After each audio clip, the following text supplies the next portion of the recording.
What's up, everybody? Thanks for tuning in to the Undrafted and Overconfident podcast on a Monday, December 1st, 2025. I'm Jason Semko. With me, Brandon Bigo Gordon. It's official. It's Christmas time, December 1st. The most wonderful month of the year. Get those advent calendars out. Start eating them chocolates. I like to do a tea advent calendar, actually. You would. And get some little chai tea, some rooibos. Some chamomile. A little bit of chamomile, some sleepy time. Some Earl Grey. Those are mixed in there as well. It's a plethora of tea. Yes, I'm glad we stopped the tea talk because that's about as far as I can go. Earl Grey was my ace in the hole, and then I got nothing. Oh, you've got oolong. Oolong. White tea, Darjeeling. I've become a bit of a tea connoisseur. You have, my goodness. Yeah. We can do an one-off podcast on tea. Yeah, no one's listening to that episode. Yeah, I know. That ain't going to happen. You blindfold me and you give me 50 teas, I'm going to say they all taste exactly the same. A lot of them kind of do. Yeah. It's just what fruits and what else you put in there with the tea. But fruits and tea, it always seems like plants. No. You can put in like lemon peel, orange peel. Okay. See, we got to have a little one-off. It's just peels. It's not the actual fruit. It's just the skin of the fruit. You can put like mulberries in there. You put banana peels in there? You could. Why not? Dry it, put it in there. Okay, all right. Let's try it out. I'm sure Carytown Teas, a hopeful sponsor. Hopeful sponsor, fingers crossed. Will send us some. All right. Well, you didn't drink tea on Thanksgiving, I'm assuming. How was your Thanksgiving? Thanksgiving was super quiet, but it was very enjoyable. Turkey came out the best I'd ever done it. All right. Made sure to brine it, seasoned it well. How long was the brine? Did it for about 18 hours. Whoa, that's a long brine. Yeah. That's a salty bird. Yeah, but when you wash it all off, you don't taste any of that salt. That's great. It was perfect. Seasoned well, cooked it well, went by temperature, not time, so pulled it off. We ate earlier than we wanted, but the bird was done. That's so great. You got to do what you got to do. You got to do what you got to do, man. But it was relaxing. Did watch some football. Had quite a few things that'll lead when we talk about the NFL. They'll have a few topics off of that. Mm-hmm. But other than that, that was quiet. I want to know how you all did in the Shenandoah Mountains. The Shenandoah Mountains, they never disappoint. It was great. Getting out of nature, unplugging, very little cell service. Couldn't be bothered by the outside noise, literally and figuratively. So, man, hiking with kids, very different than hiking solo or with your betrothed. I mean, we'd done it the year before, but I think I pushed us a little too far this year. So you guys had been to Shenandoah before? There's 3 years in a row we've done this. Okay, so. I thought you guys had been, but then I wasn't so sure, and I was going to be like, well, if they hadn't been, maybe give them a warning about that with the hills. So they've done it, but it's like Wes is a champ, our oldest, and he seemed to be able to handle it really well. We had done upwards of like 2.5 mile hikes with varying terrain, down to valleys and falls and up to summits. So I was like, I'm going to push this a little further. Yeah, why not? Day one, I was like, rip the Band-Aid off. Let's get the big one out of the way. We did a hike called the White Oak Canyon to the White Oak Falls. 4.5 miles. No. 3.5 to 4 hours. Knowing this going in, but again, here's where the overconfidence comes in. I was like, we're going to crush this thing. My wife, avid hiker, do this in her sleep. Me, I've got the little one strapped to my back in a carrier. Your own ruck. In my own ruck. It's a baby ruck. 70 pounds probably easy on my back. My 6-year-old, who's now 6. Happy birthday, Wes. Happy birthday, Wes. Listens to the podcast. Just ball energy. I was like, hey, he's going to breeze through this. Going downhill on the way to like easy as pie. You just bounce off the walls. Hey, look at this, look at that. There's some birds. That's cool. Get to the falls. Absolutely breathtaking. View is all we wanted it to be. Good. Then came the trek back up. That's the worst part about any hike you do at Shenandoah National Park. And I don't know if my wife had ever questioned a decision I had made more in my life. Every 5-10 minutes, I'm tired. I'm exhausted. Can we take a break? I've got 70 pounds of baby and pack on my back. No, we can't take a break every 10 minutes. We got to keep moving. It's already been 3 to 4 hours. Yeah, and this is on Thanksgiving Day, and we're trying to chase. They only serve like a mid to late lunch in the lodge on Thanksgiving Day. So now we're crunching time. That's not a good recipe for success. Yeah. So hiking with kids, I learned, especially with the little one getting a little bit older, and he'll be able to manage it, but we got to cap it at that 2.5 to 3 miles tops. And we've also learned that doing summit hikes, get the hard part out of the way first. Go up, and then as they're tired, they're coming back down. That's much more manageable. That's what I was worried about when you said you were going and wasn't sure if you'd been or not. Because for those that aren't familiar, Shenandoah National Park, it is a beautiful park. It takes about 4 hours to go from north to south, the whole park. Yeah, driving. So you can only go about 30, 35 miles an hour, but you are literally on top of the mountain driving the whole way. There's no other place to go. You want to get on basically any hike. You've got 3 different entrances in the park you can get into, so you can go where you want to go. But every hike starts at the very top, so no matter what, you know that you're just going to have to come all the way uphill to end it. And you've always got to think of that in the back of your mind. So, lesson learned on the first day. The rest of the way, pretty even keel. We did Mary's Rock, which is about 2.5 miles. Sweet spot, then. Sweet spot. Uphill first, then downhill. But we did it on the Friday where the temperature was like 15 degrees. So we were okay. My wife, and she'll kill me for this, but she knows this, she's not a winter gal. She was raised in Southern California. I met her in Hawaii, and then I dragged her to middle of Richmond, Virginia. And she's not a fan of the cold. And getting her out on a 3-mile or a 3-hour hike in 15-degree weather, not stoked. The only one less stoked was my littlest on my back. We triple, quadruple layered her, and she was still, I'm not having this. No. So even when we got to the summit, beautiful, we lasted maybe 5 minutes up there, and both the ladies in the fam were like, let's get out of here. It's time to go. But then the next day was great. Saturday was great. We did 2 hikes, hour each. We did Old Stony Man for sunset, so that was fantastic. And then we did Dark Hollow Falls, which is a much more timid waterfall hike, and it was great. So you trended in the right direction. Knocked it out. We got 4 good hikes in, for sure. And we saw like 30 deer, so my son was stoked. Got to see a bunch of deer on his birthday, so we loved that. And otherwise it was a great trip. But going back to it, the hikes that we struggled with back in the day, my wife and I were like avid hikers. Back when we lived in Hawaii, everybody thinks beaches, but there's so many incredible hikes to do in Hawaii. So many incredible hikes. You would make sure every 2 to 3 months to send all of us on our friend chat the just beautiful, picturesque skyline views that you were seeing. Yeah. Just especially during our winter season here. Yes. You'd make sure to send send those pictures. It's 10 degrees. Here's where I am. Look at me. Oh yes. Rainbows abound everywhere. Nothing but ocean in my horizon. Took Will Billy on a tough one. I've never seen Will Billy, athletic son of a gun. He was crab walking up this crater face. No. He was looking like a baby deer with the shaky legs, but that was hilarious. And he was doing this hike with my, I think at the time, 6-month pregnant wife. Like, she was 6 months pregnant. And she was like, crushing it. Come on, let's go. He was like, I gotta get my balance. He didn't say that, but I mean, do your best Will Billy impression. But yeah. But back in the day when it was just 2 of us, we would crush these in our sleep, blindfolded. But with kids, oh my God, it's just a whole nother ball game. Do you think you could have done the 4.5 mile hike if it was more like flat, or is it just the time period? I think it's flat, yeah. I mean, the terrain definitely added to it. And Flora was at a point very much not regretting, but there were times in a very joking fashion, she was like, maybe we shouldn't have had kids. maybe it's like just remembering the glory of us just going without the quite literal things strapped to our back. Yeah. It was a simpler time. And you know what that time's all about. Because, you've got the dream scenario for some people. We love our dream right now, but, no kids, no other mouths you have to feed. And I think you even got a name for it. Like, you're a dink. That's what they call you, right? I'm a dink, yes. Yeah, I used to call you a twink, but you're a dink.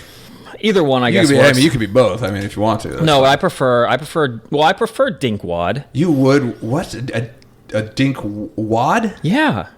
What's a DINKWAD? So for those out there, DINK, first of all, is dual income, no kids. Dual income, no kids. So a DINKWAD is dual income, no kids with a dog. With a dog. Yep. Okay. DINKWAD. And then actually we can take it one step further. Oh my God. Because I'm actually a dildo. Oh, finally you admit it. Jesus, I've been calling you that for years. After 40 years, finally you admit it. You're a dildo. I'm a dual income little dog owner. Okay, I'm glad you broke that down, because some of our listeners who have given me grief about some of my profanity would be like, whoa, Semco, where is this coming from? No, I'm family friendly. Family clean. friendly. Yes. It's just an acronym. It's an acronym. If you're thinking of a different kind of dildo, shame on you. Yeah. Wow. Get your head out of the gutters. Why would your mind go there, everybody? Come on. Dwight Keys. Come on, man. Jesus. Will Whitaker. Yeah. Gosh. Chris Hunter. Let's just name them all. Let's just name them all. Every last one of them. I wouldn't trade what we have for the world. You know, it's like I love my kids to absolute death. I mean, they can be exhausting the majority of the time, but I mean, I think that I got the better life. You probably think you have the better life. I think I have the better life. I love my life. I love our little dog, Dachshund. You know, she's been enough for us. She's not been super easy. I think I've enjoyed, you know, the struggles of, I mean, for the first 8 months, she tried to attack me. That's just like my kids when they were born. Yeah. So, you know, close. But no, it is definitely nice in that instance. One, we could backpack the dog or just leave her in her kennel at the Airbnb and go on with our hike. Yeah.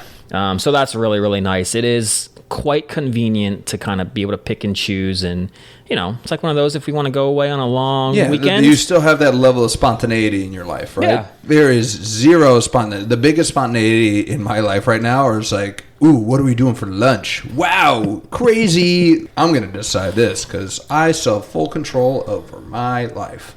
I'm happy for you. Yeah, I bet you are. You sound and you look incredibly stoked for me. But, I mean, I get to see the wonder in my children's eyes. I get to see them experience things for the first time. And it makes me remember that when I was feeling it for the first time as well. So it's kind of just a nostalgic piece. And love seeing them grow. Love seeing a little version of me because I love me. So what's better than a little version of me? Nothing. This is the best. I'm like, look, it's little me in a mirror. And pretty soon, we say Wes has just turned 6. Yes. He's going to start getting into some more sports. Yeah, you can watch him hit that first home run. That's right. Score his first goal. Yeah. That's going to be awesome. It is. Yeah, it's going to be super cool. And then starts getting into trouble. Yeah. And then starts getting older. Yeah, then that's when I just send him off to mommy. All right, you're becoming too exhausting, so go hang out with mom. I'm glad you have a plan. Yeah, I do. Don't tell the missus. She's unaware of this plan that I'm concocting. She doesn't listen to the podcast, does she? Here or there. She hears enough of me talking in real life. She doesn't want to choose in my free time. Let's listen to Bigo. Yeah, that's true. Why would you want to? Yeah, my wife, I think, has gotten through maybe the first 30 minutes of the very first episode. They're not fans. So my wife thinks we sound really good together. Great. And thinks that we're funny at times. Okay. But it doesn't like sports. Yeah, and my wife's the same way. It's like, unless we're talking about her sports team, she's like, tune out. We go into a lot of side roads and tangents that she's like, what the heck are you guys talking about? It loses focus from that type of a fan base. But that's not really who we're after. No. We're after you, the listeners, the dedicateds, the overconfidents. Yeah, and all of our friends. Yes. Well, I love my life. The only other thing that I might love more than my life and my family is being right. And I love being right. Now, so my new favorite topic of every podcast, Semco, is what am I right about this week? It's making these harder and harder to drive over here, to sit down. Yeah, and revel in it. Just watch sit that in it. Stupid smile on your face. Oh, but you get to see it every week now. I mean, such a glorious time for you. Go ahead, live it up. Get your moment of fame. It was bound to happen. It was already etched in stone, but it has become official that Sir Lane Kiffin, I've knighted him, Sir Lane Kiffin is officially moving to Baton Rouge to coach them Tigers. It's a really good thing he's a really good coach because he's going to run out of people that want to hire him. I mean, dear God, man, it's like I knew it was going to be a messy divorce, but I never knew it would be this messy. And I'm in true, let's just clap it up. In true Lane Kiffin fashion, just burning every bridge on the way out the door. He just wants to try to come across as it's like, I'm watching the pregame interview with him. I got a decision to make tomorrow. It's going to be really tough. You know, I got to really do a lot of thinking. And then behind closed doors, he's basically like, if none of you all want to come with me now, then F y'all, I'm moving on. I'm going to try to get as much money as I can, but I also want to still coach you guys, but I'm going to leave anyways. Yeah, I mean, just the audacity for him to say, I'm leaving, but I still want the revelry of possibly taking you guys to a CFP championship. I want both. I want the best of both worlds. And I want to do it with nobody complaining. And the AD is like, you think I'm going to allow you to continue to coach and actively recruit our current players to go with you on this run? Are you out of your flipping mind? Yeah. Do you think that if he was taking a job at, let's just say like Boise State, do you think Mrs. Ole Miss would have let him coach it out? They would have been more considerate of it, maybe. But at the same time, those facts still remain, right? He would still be actively recruited because we know Lane Kiffin, he's a freaking snake. He's pretty much openly admitted that he's going to do anything to win. And he would have done the same thing. He would have been like, hey, you know, Boise's great in the spring. They got the blue field. Yeah, the potatoes are blooming. They don't bloom, and I don't know if they even grow in the spring, but that's what they're known for, Idaho. But he would absolutely, and I feel like an AD, just because, again, the AD must have known that he was going, right? It's Lane Kiffin. He jumps ship everywhere to go find greener pastures somewhere else. And he'd been at Ole Miss long enough for Lane years, Kiffin. Right? Yeah, that's more than enough for him. That's a surprisingly long time for Lane. Lane had to make this decision because, again, he was never going to do as good as he did this year at Ole Miss. I don't think that in a vacuum he could reproduce the season that he made this year. I don't think it would be possible. No. In hindsight, I think it's the right move for him to do. But it's the way that he did it. The timing of it all, and it's not all just on him. It is the way that he did it, and then you want to come out there and it just makes you less believable. When you sit there and say that you're leaving because it was a family and spiritual, say you're doing it for the money. It's LSU over Ole Miss. I mean, it's a step up. Before you got to Ole Miss, I think the Eli Manning years were the best years at Ole Miss. Easily. And within that SEC and the bigger schools... Didn't the original Archie Manning go to Ole Miss too? Yeah. So the Mannings were all Ole Miss. And Lane Kiffin. It's been like three people that have kind of skyrocketed them. But they could shoot down so quickly. So it was the right move for him to make. It just takes away from... I mean, this was our first topic we got into rather than the games itself, the playoffs. I mean, it's crazy that even not only the players, but the coaches, right? He said on the way out the door, he's like, I'm leaving. If you even are considering joining me at LSU, you have to leave with me right now. You can't even coach on an interim basis. And then he went, and of course he had to drag the AD. He's like, I wanted to stay. I wanted to stay for my players. No, you didn't. I wanted to stay because I carried them here on my back, but he won't let me finish the season. It's like, dude, just a wrecking ball dragging behind you the entire way. If you cared that much about the players, about the school, you would have stayed. You would have simply said, I've got a team that I'm coaching now, and we're looking forward to getting into the college football playoff. I'm with Ole Miss. If LSU is still open at the end of the year, then I will consider and talk about it then. But I've got games to win. I've got a playoff to get ready for. But he didn't want to do any of that. No. And now he's actually going to get paid if Ole Miss has success in the college football playoffs, which, once again, LSU, the governor got so upset and said, we're not going to do anything stupid in signing these guys. Guess what? You know what? You signed Jimbo Fisher for $90 million. At least Jimbo won a national title and is kind of beloved where he's leaving. Lane Kiffin is hated everywhere that he's left and hasn't won a national title, hasn't made a college football playoff, and you just went and spent $13 million a year you're going to pay for this guy. You just did the same stupid thing that you claimed you weren't going to do. Right. I mean, it's unfathomable, and it's like they almost got caught too much into the hype machine, right? They're like, he's the best available, and we need to get the best available, even if it's not a good fit, even if we're going to ignore all the red flags. He is a bad boyfriend. He's like, I just keep going back. He's a toxic relationship, a walking toxic relationship, and it's just like, no, but I can change him. I can change him. We're LSU. We don't do 10-yard markers every time. We do 5-yard markers, and we're Death Valley. We can change anybody. I mean, the hubris is just deafening. And that's why they're a match made in heaven, because LSU, that whole college has a hubris around him, and so does Lane Kiffin. So in that regard, match made in heaven. But again, it's like we talk about, and you and I have talked about this on time, it's crazy how they allow this to happen during a current season. The timing of it in college football, and it's always kind of been like this, where it's like there's no rules behind it. It's like in the NFL, you have to request, can I talk to your coach? Do? Yeah. If their season's still moving forward, and the team can be like, no. Or they can say, after our playoffs run, or it's like, it's a standard kind of rule, I think, that it's like, you can't even interview a coach until their season is officially over. That's why you have Black Monday, because it's like, what's the point really of mostly firing a coach during the season, because you can't really talk to anybody else. The situation must be that bad in that building that you have to fire the head coach because, you can't do anything. Yeah, the only reason I can think of it is that if you want to make it obvious very early on that, hey, there's a position available here, and letting these current coaches ponder, it's like that.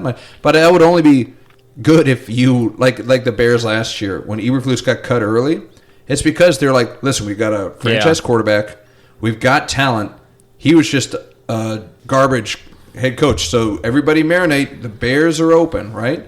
But they still didn't, interview anybody because they couldn't. But in college football, it's like, and I understand that there are reasons behind it because, again, the recruiting element of it, I feel like, is a big reason why they don't shift to that, because they're like, recruiting is nonstop, and they're like, we need to hire coaches and get people in seat as quickly as possible because they have to keep that recruiting trail Then warm. Don't fire that coach. You should be punished for that. That should be your punishment. If you really want to get rid of a coach that bad, then there should be some consequences to that. You need to wait until until the national championship game is over is when you can hire.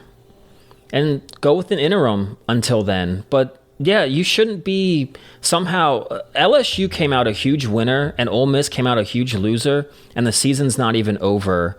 I mean, Ole Miss probably isn't going to do well in the college football playoff. No, and that's the thing is that the irony of it is that you said LSU's the big winner and Ole Miss is the big loser. Ole Miss is making the CFP. They're making the college football playoff. LSU is terrible, but somehow because of all of this chatter and all of this noise, everybody's super high in LSU and dogging Ole Miss. Well, I don't want to give you too many flowers. Give me all the flowers. But you did make a really good point when we were debating who was going to go to each school. And, I mean, LSU, college football is all they have in Louisiana. You're going to attract better talent at Louisiana State than you are at Ole Miss.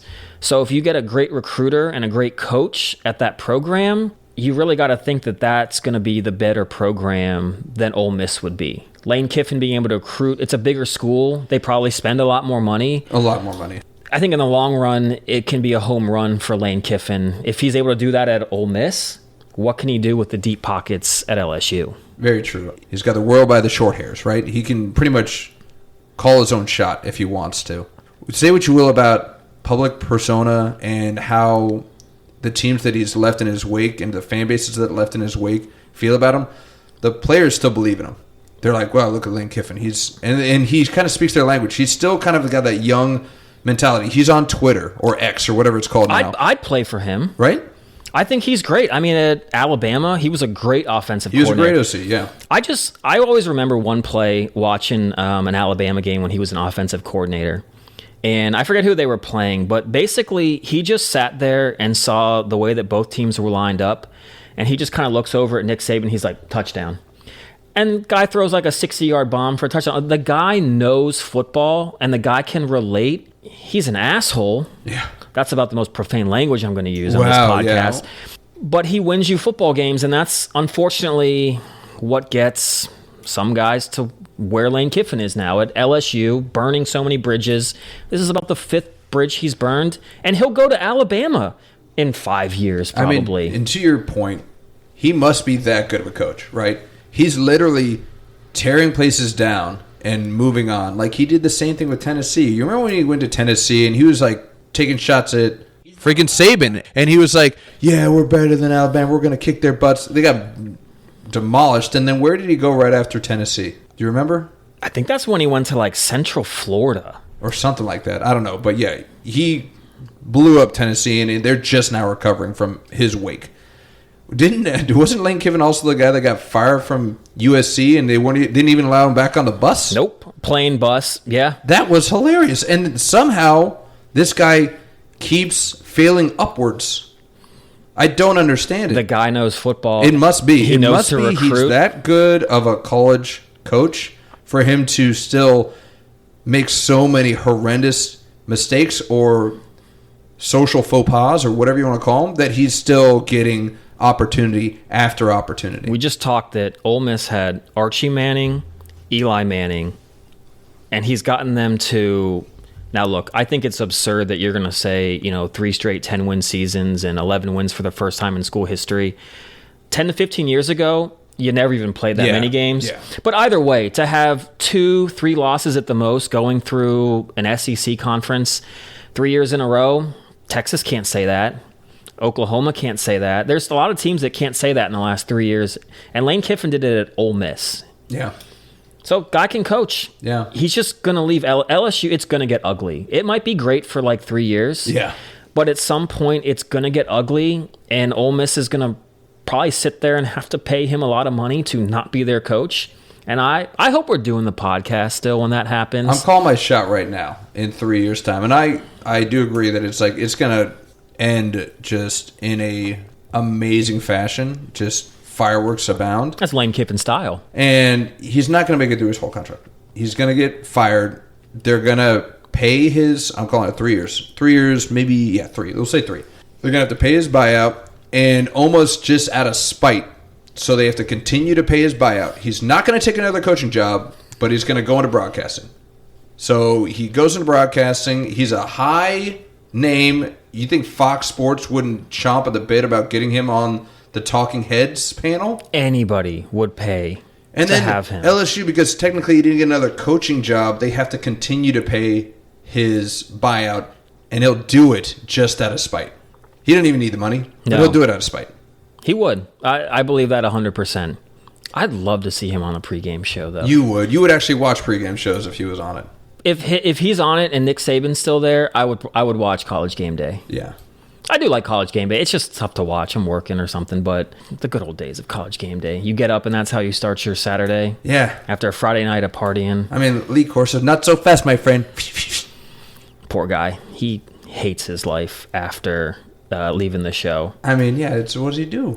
That's what he said. Yeah, he said, he's like, I hate it. He's like, there's nothing for me to do. Oh, that's too bad. Like, poor guy. Yeah. But he lost his fastball. Couldn't do it anymore.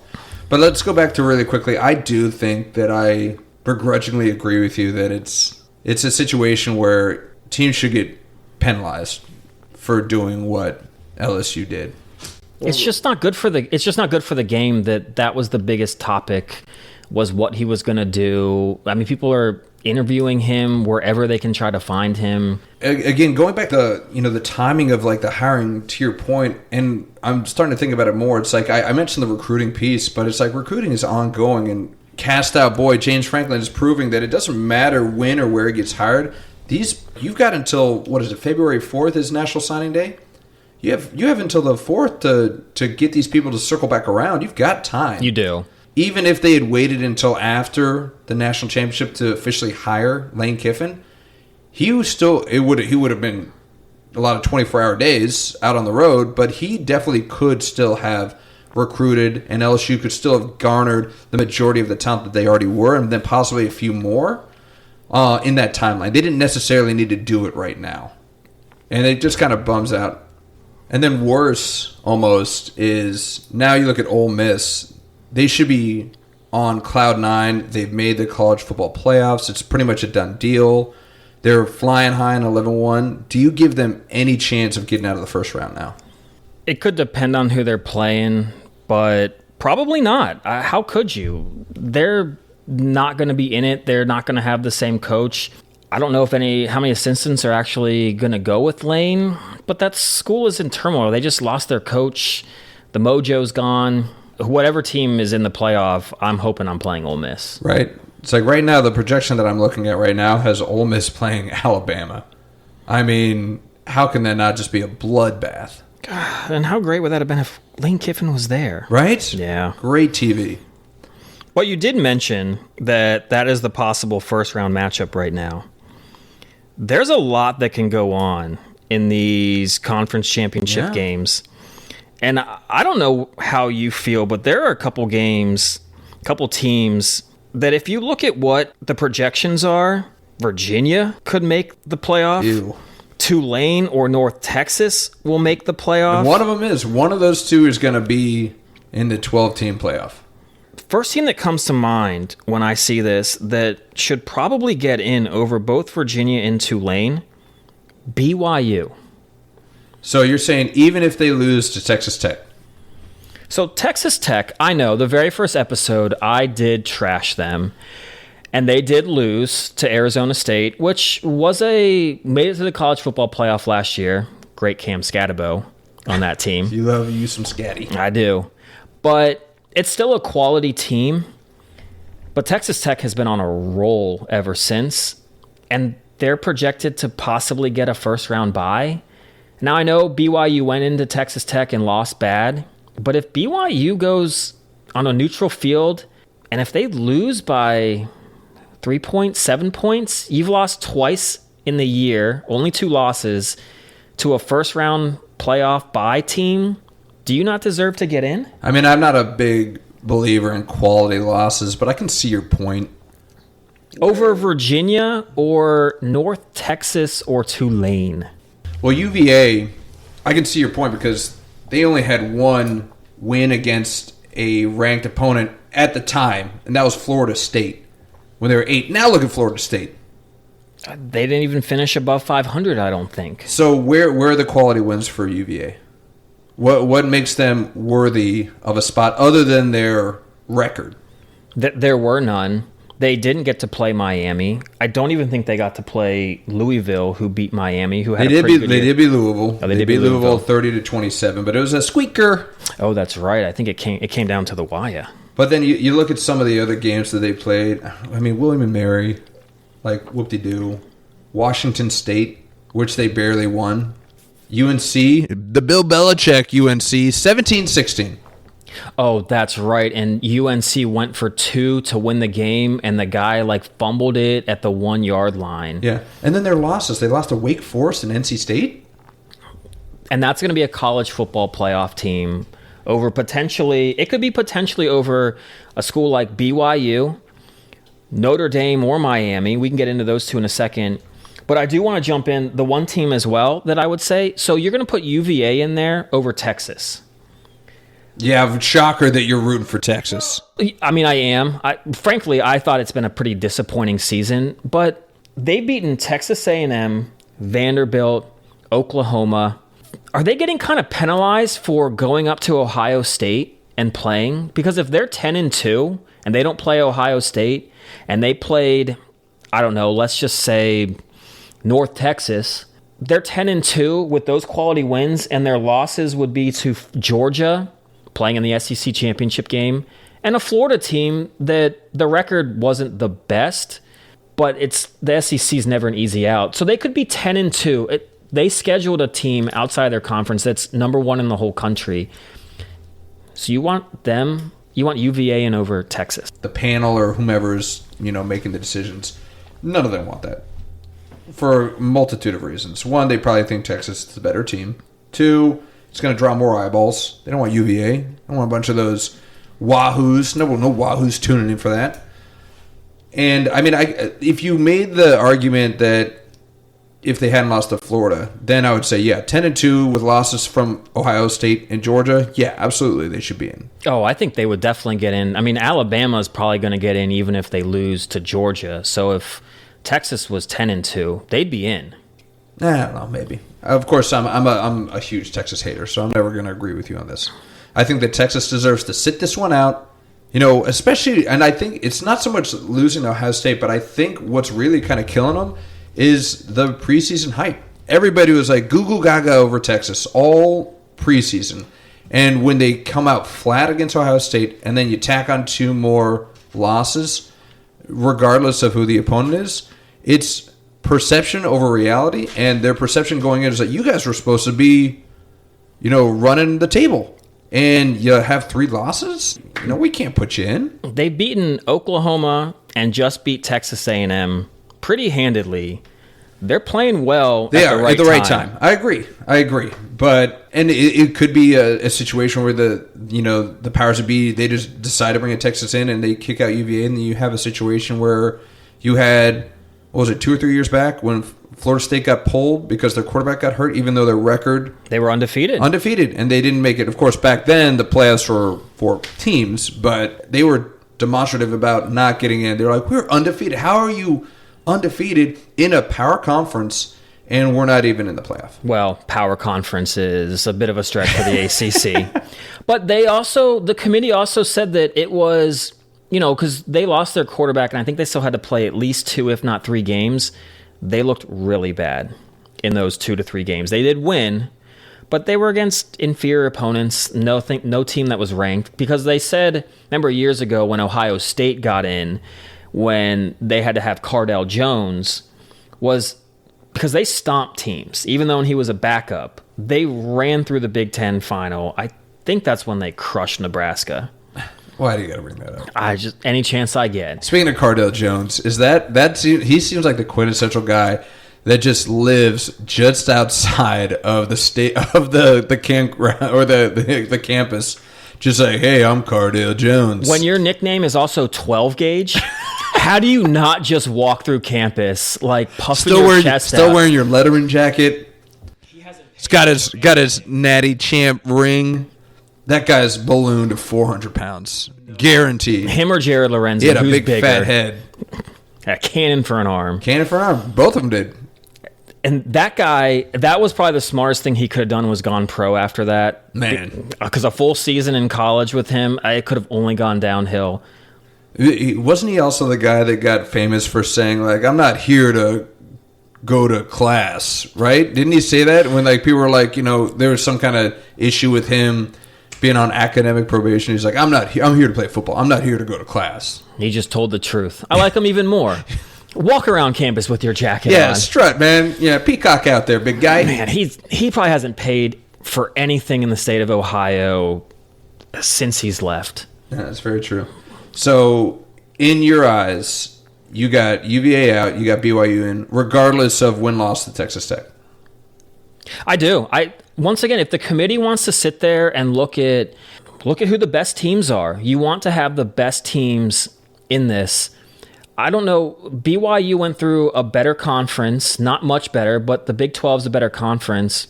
And you only lost to the same team twice. Now, look, if they get blown out, it could be a little different. But, they beat Arizona. They beat a Utah team that's played well lately and beat them really recently. Better wins than UVA has. Yeah. BYU might shock everyone and actually win that game. I don't think they will. But if they keep it close, I think they should be in. If I didn't love Texas, and if I'm being honest, first of all, I didn't see anything from Arch Manning to really label him as being the next. So I don't like these hype trains, and I kind of was rooting for them to come down to earth. But the way that they've closed out the year and the schedule that they've played, there's a part of me that I don't know if you should be punished for scheduling a top team at the beginning of the year, especially when you play in the SEC already. You're diminishing the fact that, caliber of opponent, huge, right? But running the table or one loss here, that's got to mean something, right? It's got to mean something. And, for a Texas team, I know, again, you lost the 3 power, conference teams. But you look at a team like James Madison University. Oh, here we go. James Madison University, 11-1. You've got to be kidding me. Wouldn't you want to see a James Madison in the college football playoffs? Just for the story. Look at these little, It'd be like when George Mason went to the Final Four. Yeah, man. Look at these Virginia schools. Look at us just, repping. No, because, and I'm going to say it like I think I said on the first podcast, put James Madison, put UVA. Who did UVA lose to? You said Wake Forest? Wake Forest and NC State. Put UVA in the SEC. Let's see where they end up. I bet you they don't have a better record than Mississippi State. And Mississippi State won one game in conference. Seriously, UVA is not on that level. UVA is not. So if you had to choose between UVA making the CFP or James Madison, who you taking? Look, I dislike UVA so much in every facet, from the pompous pricks that they are to just wanting everyone to know how smart you are when you go there. I could never root for UVA for anything. So James Madison, of course. Yeah. Plus, I went to a few good parties at James Madison. Yeah, just a few. I mean, yeah, they're a good old bunch up there. My trips to UVA weren't that great. Not great. But no, James Madison would be so fun to see. I'd actually rather see them in there over like Tulane or North Texas, and that's just more because they're from Virginia. Yeah. And have that like little bit of connection to them. But James Madison, I mean, hey, your boy at Indiana, Signetti, he created that program. Yeah. In his image, James Madison. It would be kind of cool to see how they did. But boy, how great would it be if James Madison got in and they played Indiana? Come on, you know that's where I was going with this. Like, that'd be so great. It's must-see TV. Must-see for the state of Virginia. Get your popcorn ready. Come on. I'm sure people out in like Texas are like, James Madison, I ain't watching What that is game. that? Where is that even? Like, you talking about Virginia? Is it in Virginia? I was James Madison from Virginia? You sure they're not talking about George Mason? That Final Four team? I mean, I agree with you. UVA shouldn't go. North Texas, I don't even know who they beat, if they had anybody. That's what I'm saying. Have them play in a bigger conference and see what their record would be. But there's no way that they should get in. Here's the reason I like to see Tulane. No, obviously, they got to beat North Texas. But if Tulane goes in, I would love to see it because, as far as I know, the Tulane coach, he's finishing up the season with them, even though he's going to Florida, right? I want to give myself maybe half credit. Okay. For that. Well, I want half credit too. Then. For half credit. I said that Florida would be in the Lane Kiffin sweepstakes, and that they wouldn't get them, and then they'd panic, and they just grab the first thing. Now, I said coordinator. I did say coordinator. You did. But I did say that they would be clamoring for Lane, and then once they didn't get them, they would go, and they'd go, Plan B. They'd rip open that Plan B envelope and then blow into it, and Tulane head coach, let's go! So I think I should get half credit for that. I'll give you half, because you said he was on the move. I did. You said he was on the move. Just to LSU. You really thought Tulane's head coach going to get the LSU job. Get out of here. You forgot how insane LSU's athletic department is. That's probably about the only time. This is our fifth episode already? Mm-hmm. Out of all the episodes that we've done, that was probably the only thing that you said segment that I've actually remembered and taken to heart and thought, wow, he actually made a really good point, was when you made that about LSU and about how they'll just go for the home run. I was like, yeah, they're not going to take no guy from Tulane. No way.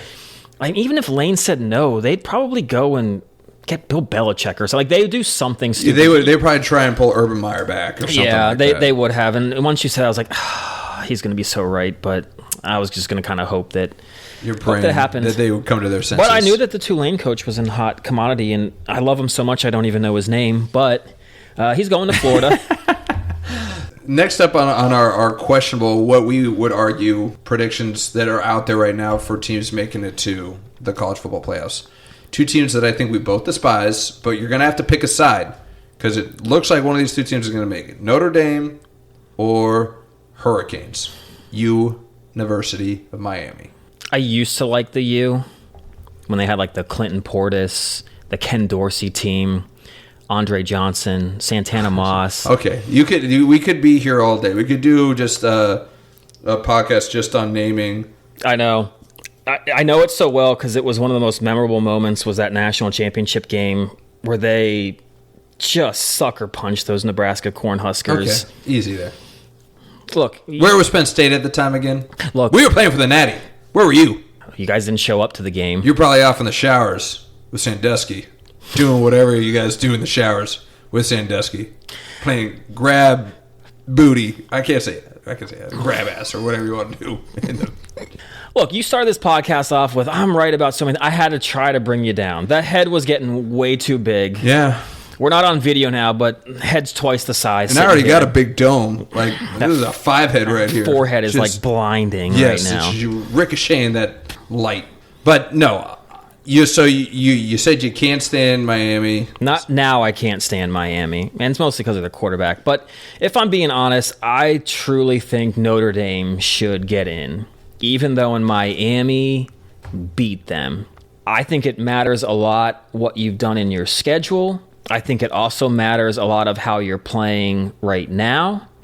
And Notre Dame has won their last 10 games, all by double digits, barely lost to a Texas A&M team that had a healthy Marcel Reed. Texas got a little bit lucky. The guy's so great. He basically broke his ankle and still came back in. Yeah, to play. even though he's officially not going to win the Heisman. No, he's not. He's, officially not the Wunder Kid, even though he's still pretty wonderful. You're still going to be banging that drum, for sure. I care about how you're playing now and how you fared through the season and who you've played. And Notre Dame, to me, has just played better teams, and they've beaten teams on a more consistent basis, and they're getting hot at the right time. That running game, the defense. Yeah, Jeremiah Loves, he should be top 3 in the Heisman. I think he might be. And I also do take into account as well when you go on the road and play a team. So they went into Miami and lost. Neutral field right now, I think 7 out of 10 times Notre Dame wins. I put them in. And I hate saying that because I do want to be a big, but if you beat the team, you should get in. So I know that's probably where you're going to go with this, but Notre Dame has the better shot at winning a national championship than Miami does to me. Call me a pitchfork because it's a 2-prong. I got a 2-prong why Notre Dame can go pray to Jesus. Okay. And not to the Prong one. Prong 1. Exactly your point.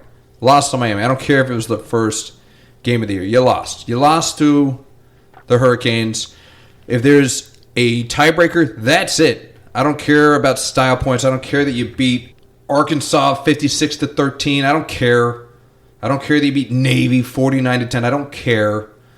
The other reason, the other 2-prong, is Notre Dame can go fly a kite for all I care about because I hate the audacity they have, and it's the same reason that I can't stand teams and campuses like LSU. You just think you're better than everybody else. I can't stand that Notre Dame is this, I don't need a conference. We're going to be different. We're independent. We don't have a conference. In every other sport, they're in what conference? They're in the ACC. They're in the ACC. But for some reason, their football team is like, no, we're not going to join your conference because we like being different and we like being independent. And I feel like it gives them an unfair edge because they never have to play for a conference championship. And they get to pick and choose their schedule much different than any other team gets to. So they mostly do play ACC teams. More often than not, it's ACC teams. More often than not, but they have more control over their schedule. Not as much as you would think, I don't think, anymore, because they have to play USC and Stanford.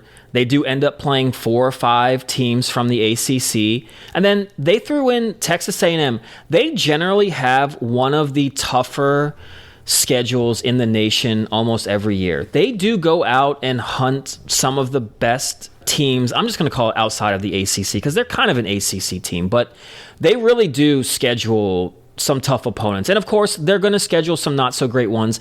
For all you know, Arkansas could have been pretty good this year. But, they schedule it decently in advance. But they went and tried to play 2 SEC teams. Where was Miami and their non-conference schedule? Did they go out and try to play anybody? No. So they're just going to sit there and whoop up on some ACC teams while Notre Dame's out there. USC, the great rivalry there. Stanford's down now, but has been up. They play a better schedule than any team in the ACC does. Maybe an argument's point, but again, from the principle thing, I can't stand that they are allowed to kind of do something that no other team is allowed to do, and they get praised for it. I mean, I'm not a big Notre Dame. It might be too much on the nose, but it's very holier than thou. It absolutely is. They think that they're bigger than the game itself and that the world revolves around Notre Dame football. Yeah, and for them to say, touchdown Jesus or whatever it's called. I know. They can get away with it and it's not sacrilegious. And I'm not even a religious person, but I'm just like, this is ridiculous. So I would love to see. I would almost pay money to listen to you for like 30 minutes. Do your 12-team college football playoff and your why some teams are in and why some aren't. But just the amount of bias that you would so put much into Bias. Texas wouldn't be in. I don't care if they're undefeated. Nebraska would be a 1 seed. We wouldn't be a 1 seed because we gotta earn it. I don't want to show too much favoritism. Okay. Maybe we'd be like a 7 seed. Okay. I don't know. Like, let's get in. You don't want to host. You don't want to host a game. I mean, we would, and we kick some, and we'd be the most gracious fan base out there. Hey, come on in. Yeah, it's like, have some corn. I like that. I like that's where you've had to dig down to. Is basically you want people to know how great the fans are. Hey, we're a classy bunch. Team sucks though. Yeah, Penn State's way better now, guy. Hey, rumor has it. My source still isn't. My source still wasn't wrong. Your source is still just a source, right? You're still holding out to hope that DeBoer is going to the Beaver Stadium. You like what I did there, DeBoer to the Beaver? You're clever sometimes. Sometimes. It's the caffeine. From the Jones Soda. Ah, the Jones Soda, yes. Our unofficial sponsor, Jones Soda. When there's no Coca-Cola around, have a Jones. You can put any picture you want on the label. You can. And you can send it to your friends. It's a great gift.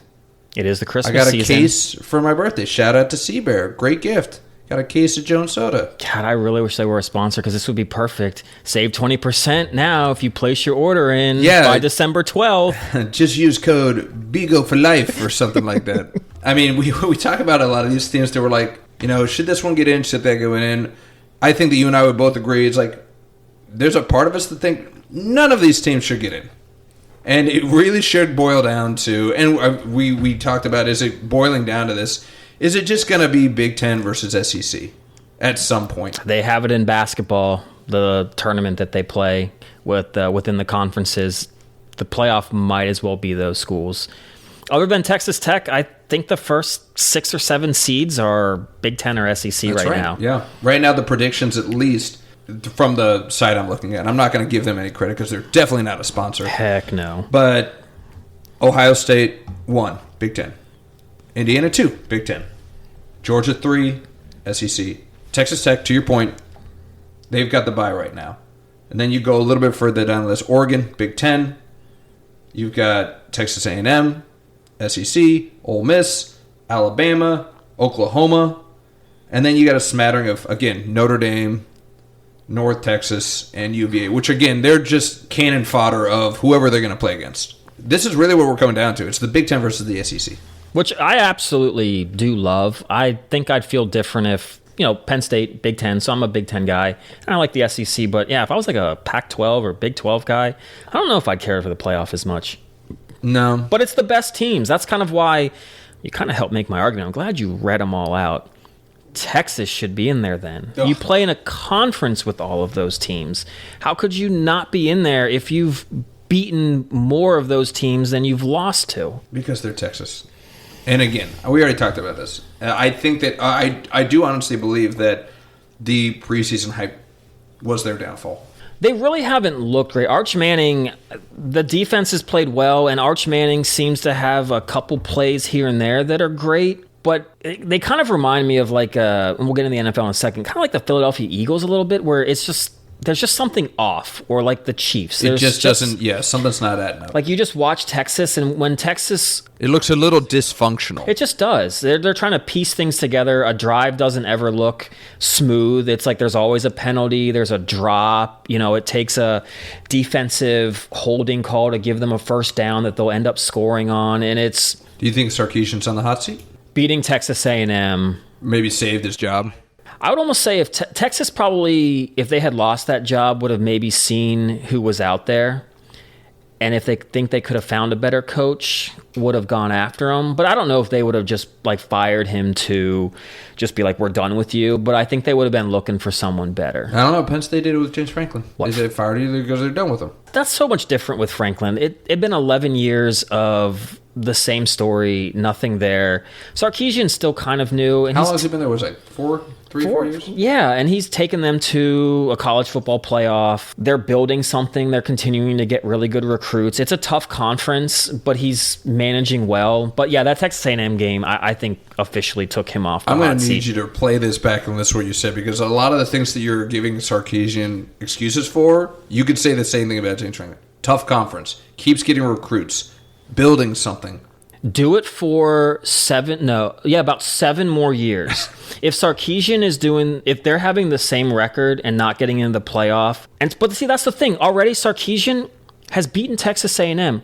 James Franklin has not beaten they beat Ohio State once when they were already out of the top 25 and had no chance for anything. When something's on the line, Franklin failed every single time. Sarkisian has already done better. He's beaten Oklahoma, a playoff team, and Texas A&M, a playoff team. Franklin never did that in 11 years. Okay, I'll give you that. Couldn't win the big game. We've kind of beaten that to a pulp. I don't know if we can go any further than that. I can't wait to do it when he takes over Virginia Tech, because he's taking all of the Penn State recruits, which means to me, good riddance, because they are just he must recruit like a loser mentality. Wow. Or like just... Them Hokies coming for you, Simcoe. When they get punched in the mouth, just kind of like wilter and wither away and cry. Because, good, Tech, I'm glad you got all those players. Because they're going to whoop ODU. I hope you guys do. And they're going to show out. And these defensive guys are going to have 3 or 4 sacks and pitch a shutout.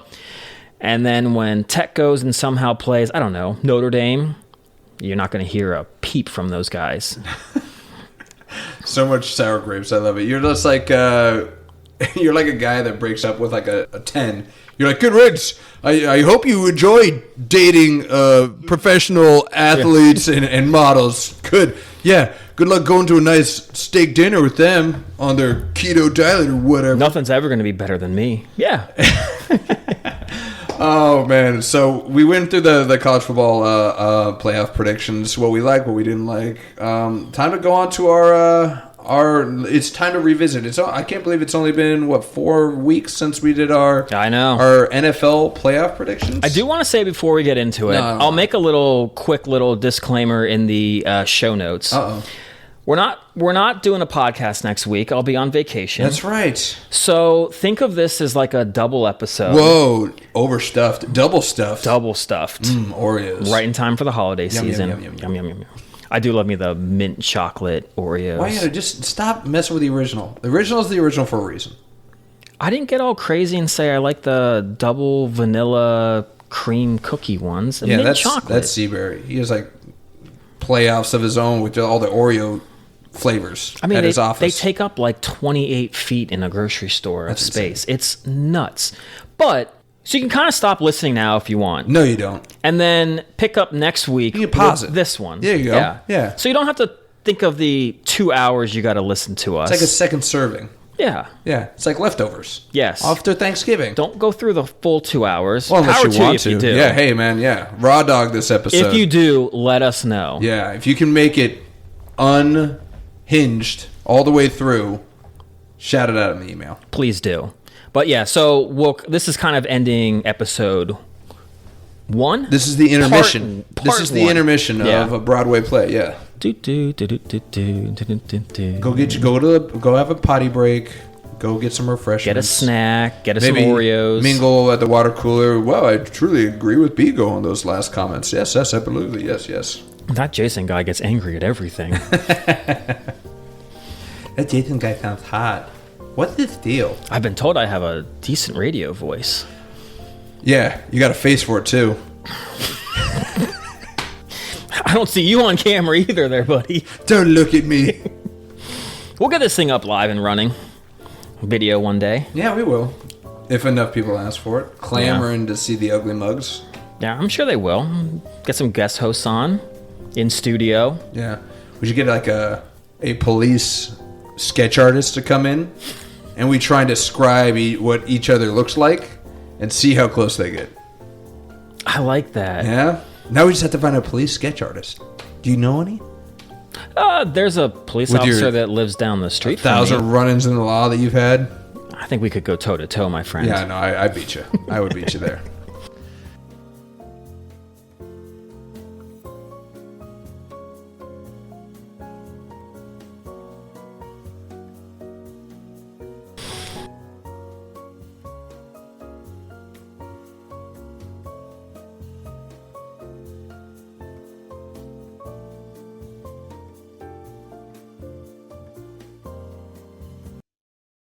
But yeah, so there's your break. There's your intermission. We vamped enough where you could have stopped and started. So we're starting back up. This is part 2 of the Overstuffed, Undrafted, and Overconfident after Thanksgiving special. How about that? Was that a mouthful or what?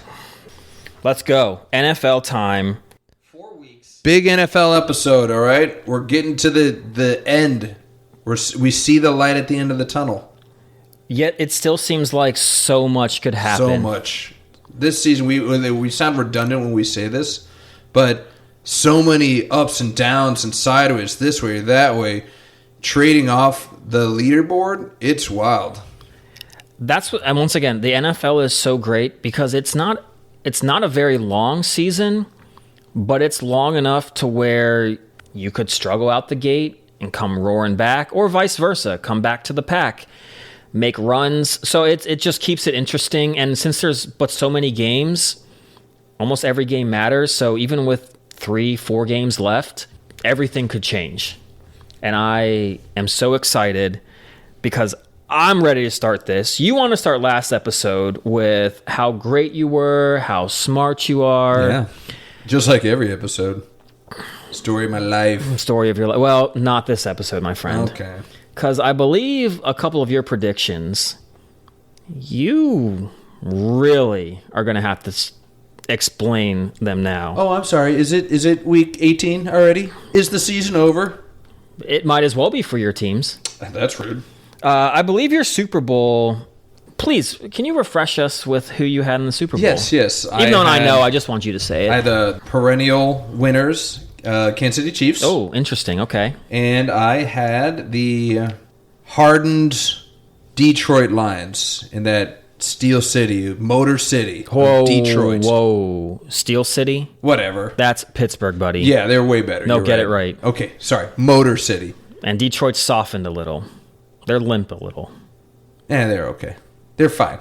Both your teams aren't going to make the playoffs. Okay, you're putting that on the right now. You think that both of those teams aren't making the playoffs? The Chiefs are definitely not making the playoffs. 2 games out from a wild card spot. With like 3 games left. 4 games left. 4 games left.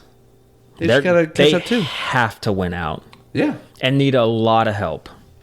Agreed. It ain't happening. Okay, all right. The season's over. Love the confidence.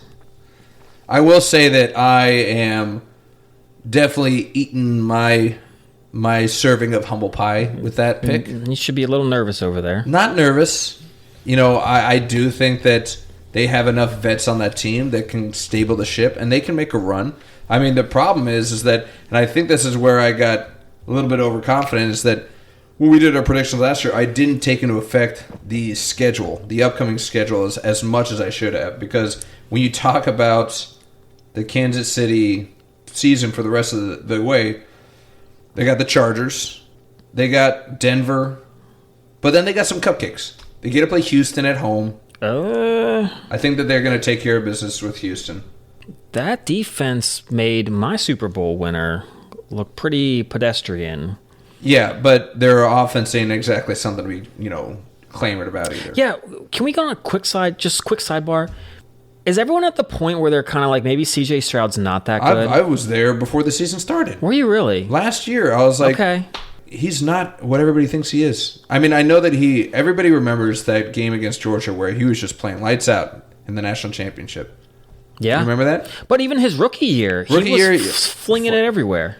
He was flinging it everywhere, but again, we talk about this where he's not the newly formed model of a quarterback, right? He doesn't run, and he doesn't have the pocket person. And then everybody wanted to blame Tunsil and his line for his step back, but maybe he's just a guy that just holds onto the ball too long. He doesn't go through his steps and process. And I hate to bring it back up, but his Wonderlic score? I mean, maybe there's something to it. It's kind of like, I think that too, where I'm like, okay, you came into the league, no one really knew what you were about. Didn't have any tape on. Low expectations on you. Yes, very low. And then you balled out, and everyone thought that you and Nico were going to be the next 1-2 punch. And then maybe these teams I kind of call it like the Adrian Peterson snowball effect, where, he ran for 2,000 yards that one season. You knew he was getting the ball, but the NFL season's so fast, you just don't really have time to adjust. Yeah. And so they knew he was getting the ball, and he just continued to run for 150 yards a game.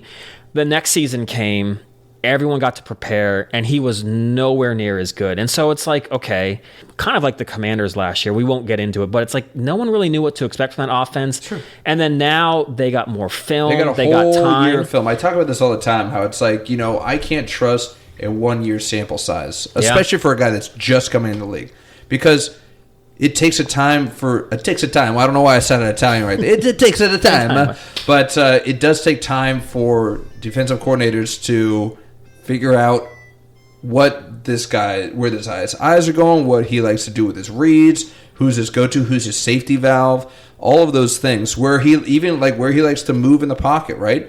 And they take into effect all that stuff. And when you have a full year and a full off season to prepare and prep, they probably have booklets every week. Okay, I know what my schedule is. Okay, now it's time to do our homework on this, and they're doing it all in the preseason. And we're like, we know what this guy likes to do, and this is how we attack him.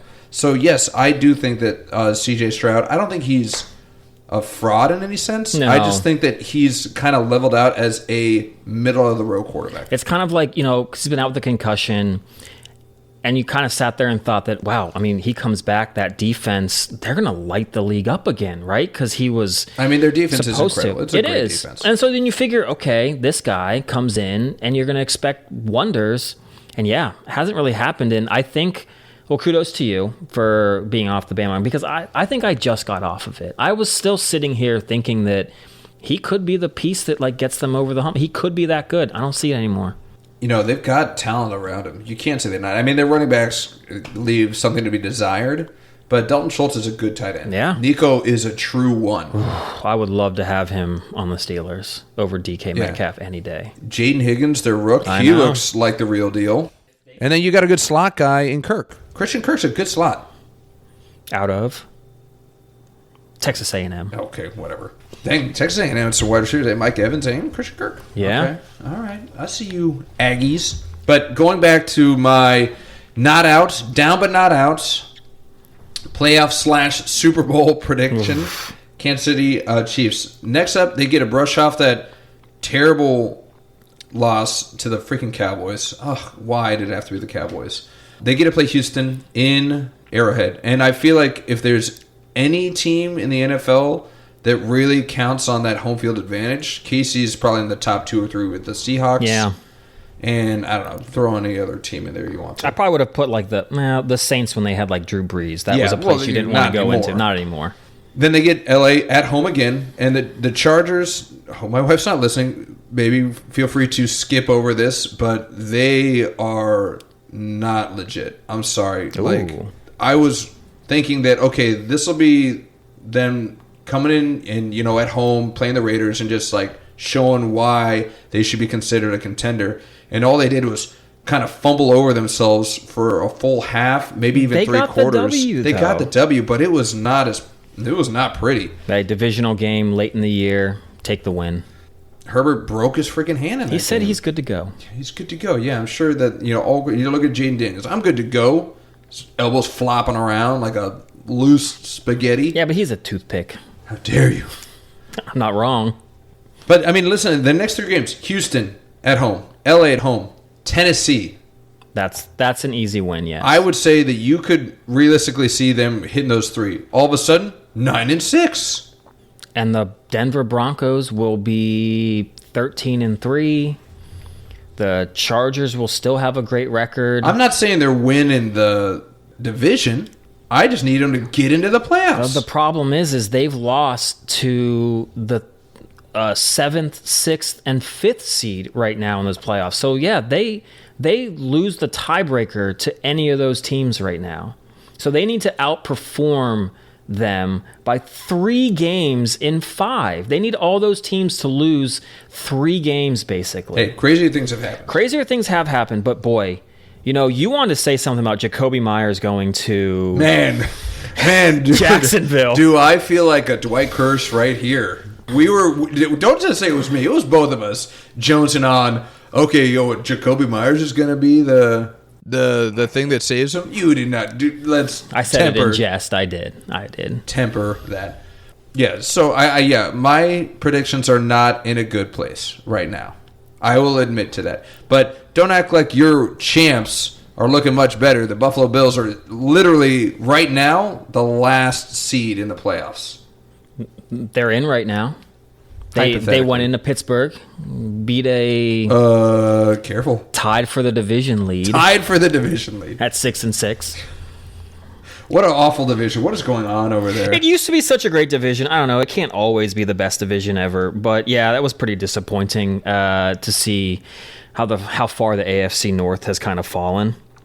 But I will say I'm pretty happy with almost all of my picks. So far, they're all looking really good to happen. I think the only one that might not is I think I had the Chargers winning the AFC West over the Broncos, which could still happen. I think we're both kind of... Now, Indianapolis has gotten kind of hampered with some injuries. Yeah. But we did kind of still think that was a foregone conclusion. Yeah. I guess, you threw some shade, so I got to throw some back at you, all right? I'm right here. You're champs. This is their year. Buffalo Bills are going to make it. They're hanging on by a thread. Their next 3 games... Cincinnati with Joe Burrow back. T. Higgins going to be back. Jamar Chase off of suspension. So they are at full strength. Then they get to go play in Foxborough. Payback. 10-2 New England Patriots. About to be 11-2 as we're recording this because they are whooping the Giants. Yeah, shocker there. I know. I mean, they got Cleveland at Cleveland, so unless, your favorite Shedeur Sanders comes out, their defense can only do so much. I don't think he'll be playing by then. Then they gotta go play Philly. So I'm looking at their schedule, and they've got 3 potential losses in the next 4 weeks. It's must-win time. Josh Allen is going to put that team on his back again. Will Billy hopes so, because that's his team in fantasy football. Will Billy's Josh Allen or bust. Or Derrick Henry, where's he from? Yulee. Yeah, that's right. Maryland. Local. What's up? What? It's Florida. He's not from Florida, is he? Derrick Henry? I'm going to have to Google it. I thought he was from Florida. No, Yulee. Who am I thinking He set like the national high school rushing record down there. What's Yulee? Why would anyone know what Yulee is? I don't know. I looked it up like years ago or saw some tape from him. I was curious as to where he came from because he said he came from like some small town in Florida. You were just looking at this freak of an athlete. You're like, this guy's like 250 pounds. He runs a 4.4. How do you not want to see where the heck is he from? What are they feeding him and where? It is exactly the high school tape, exactly what you would think. He gets the handoff and 5 guys like jump on him and he just throws them all off, reverses field about 3 times and still scores while breaking like 25 tackles each run. It is really bad. It's a sight to see. It really is. All right. Well, we trashed each other's picks, to a certain extent. But I want us to go a little bit further. Let's go in a new segment that I was thinking that we could try, where let's both pick our namesake way, a undrafted team, a team that we did not predict them to make the playoffs that we're reconsidering now, and maybe one that we were just a tad bit overconfident in. And I'll let you lead the way, Simco. Who is your undrafted? Who's your team that you're looking back at 4 weeks now? Be like, I should have given them their due. Well, like I said, my picks are actually holding up pretty strong right now. But I'm telling you, the one team that I'm the most scared of right now, that I think if the playoffs were to start today, I might have them winning the whole thing. And this is just based on how they've been playing. Dallas Cowboys. Ew, really? I'm sorry, man. Look, I've written off Dak Prescott. I didn't think he could ever get healthy again.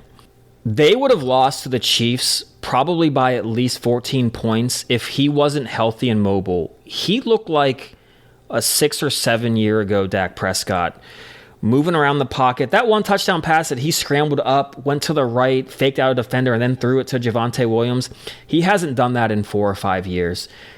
Makes me really think that, if he can stay healthy with those weapons. And look, you can say what you want about Jerry Jones, and I would like to talk about him more in depth because I don't think he gets a tough rap for some of the things that he's done, but I think he actually has made some pretty good signings. And look, he did get rid of Micah Parsons, but he at the trade deadline went out and did something, and this is going to kind of lead into one of my big topics about the NFL draft later. But he goes out and tries to build a team. And right now, that defense is playing well with the pieces that they've gotten from the Micah trade and from the trade deadline. And if Dak can stay as healthy as he is, that team right now looks really good. I never would have thought in a million years.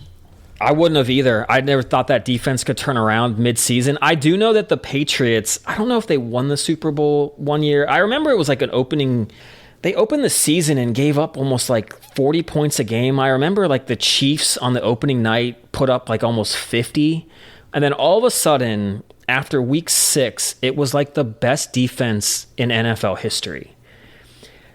I'm not saying it's like that in Dallas, but it kind of is a little bit. They were awful. I mean, they were the laughing stock when it came to the defensive side. I think you literally started Caleb Williams the only time this year because they were playing Dallas. It was against me, of course. Yeah, I was wondering why you would remember that. Yeah, because I was like, Caleb's starting? I was like, oh, yes, what an idiot. He's starting. It's like, oh, it's against Dallas's defense.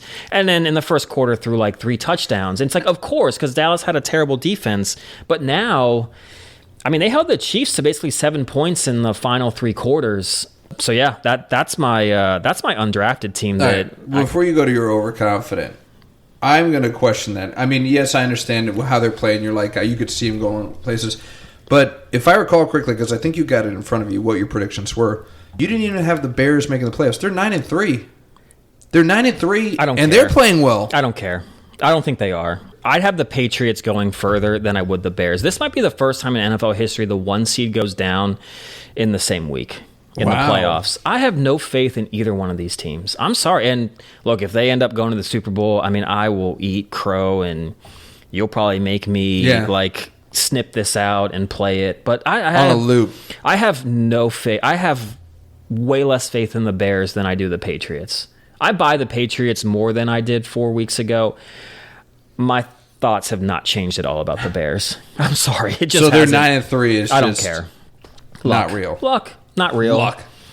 You know what sucks for me is that I feel like last year when the Commanders had the Hail Mary against the Bears, that was their momentum shift where they really started to turn it around. It really was. And this year, when Jaden Daniels fumbled that ball against the Bears and that lost us the game, that was their momentum shift.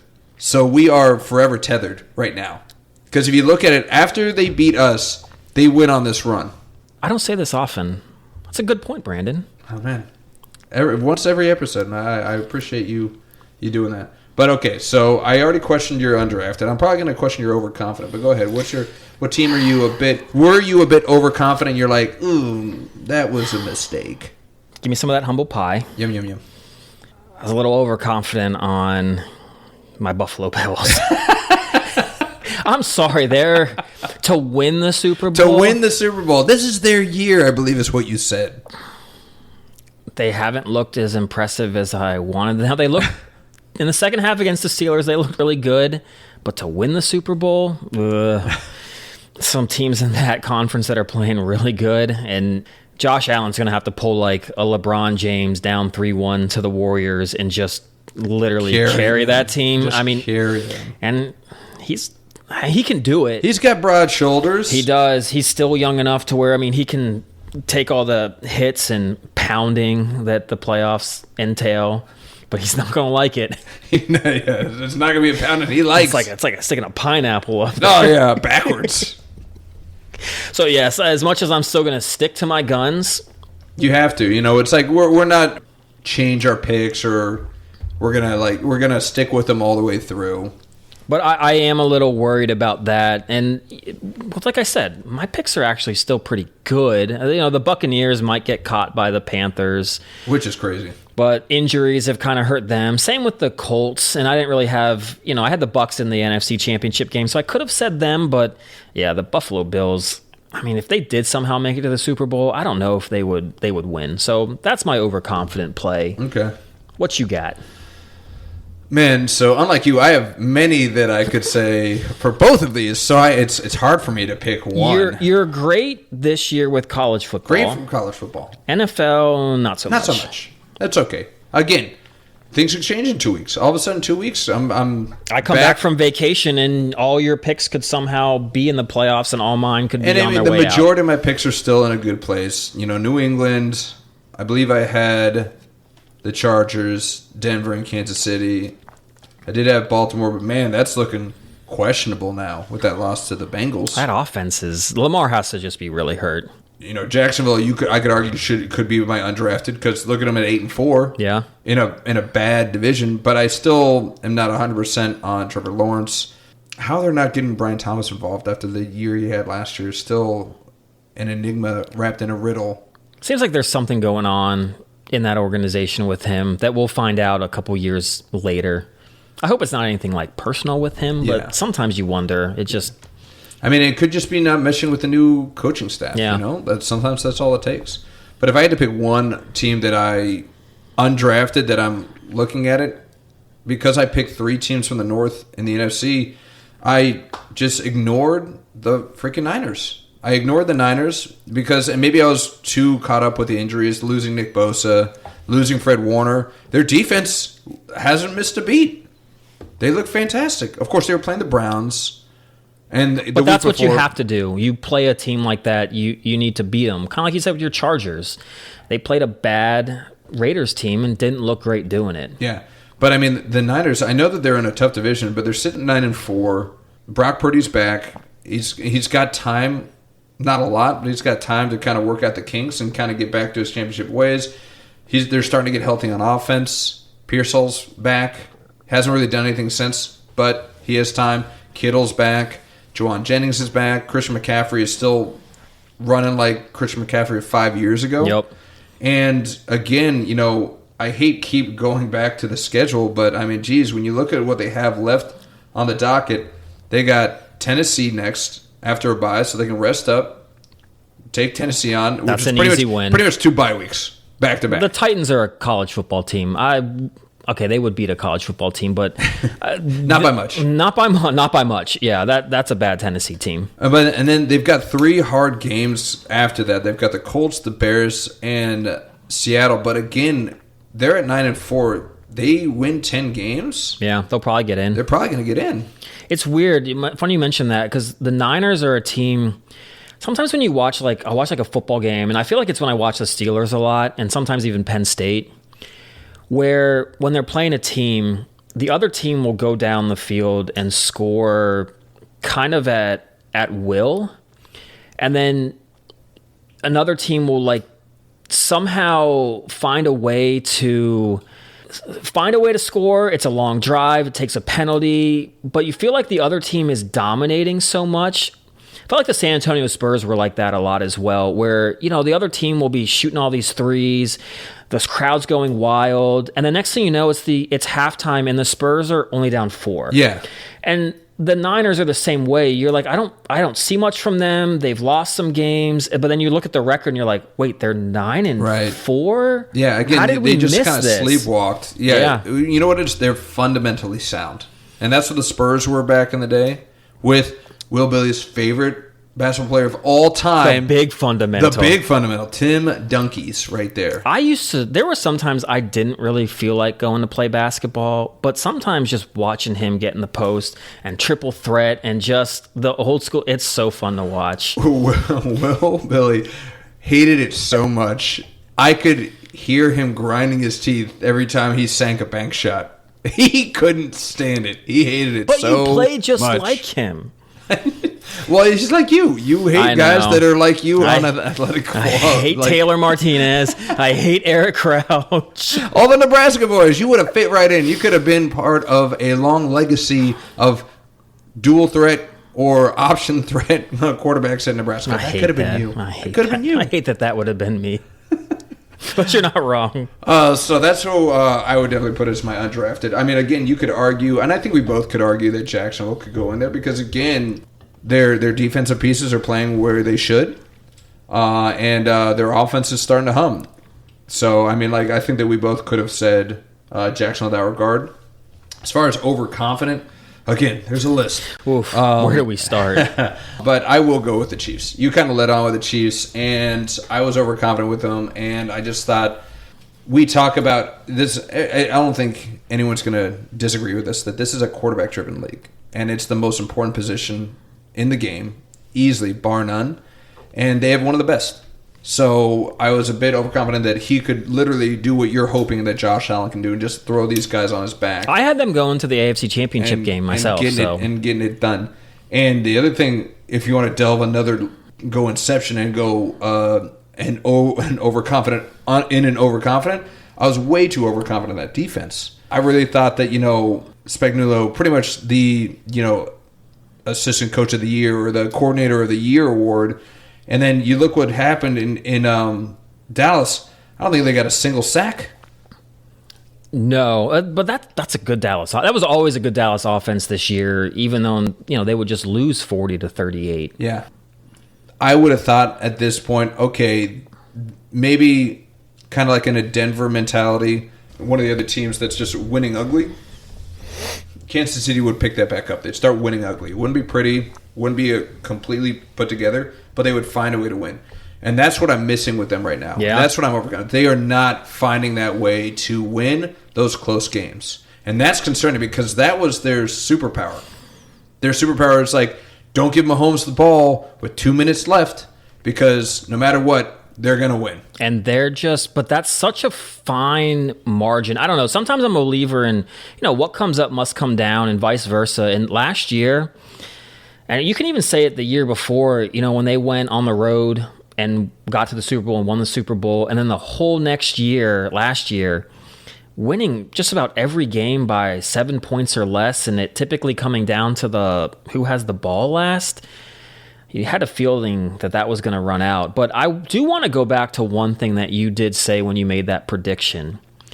It's either Patrick Mahomes this might be blasphemy, but I'm going to say this. I don't think he's really as good a quarterback as he went out to be, because you said this is the best wide receiver core that he's had. Why can't he hit them? I haven't seen him complete a deep ball. I've watched 5 or 6 games. He's hit on maybe one.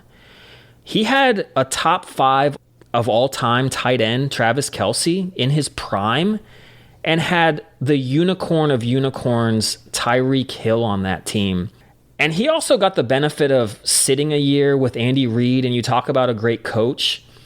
I don't know if Patrick Mahomes goes to Carolina and is drafted. I don't know if we see the Patrick Mahomes we do now if he doesn't have those weapons. He might be a good quarterback, but why can't he make it work with these guys and Andy Reid and find... because all he does, the game plan is it comes down to third down and I scramble and run for it. Why can't these guys get open if they're that good? What is it? Is it the receivers, or is it maybe they figured him out?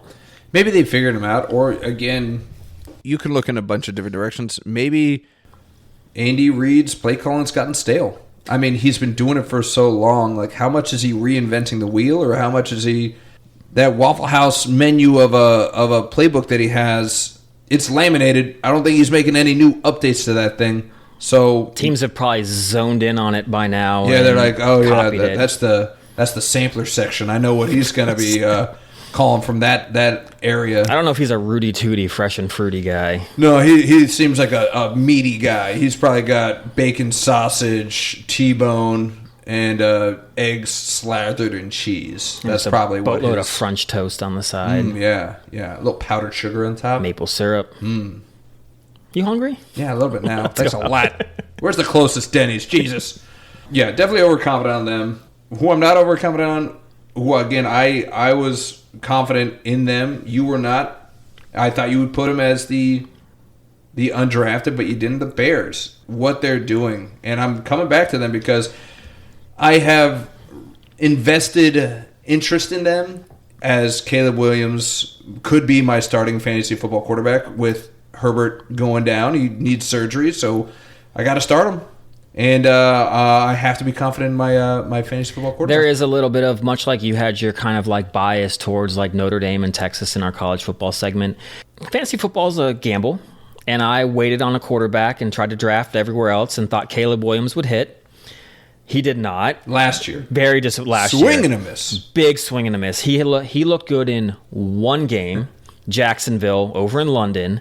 The only game he looked good in. So there is some of that bias with him. He was having that Earl Grey and some spotted dick.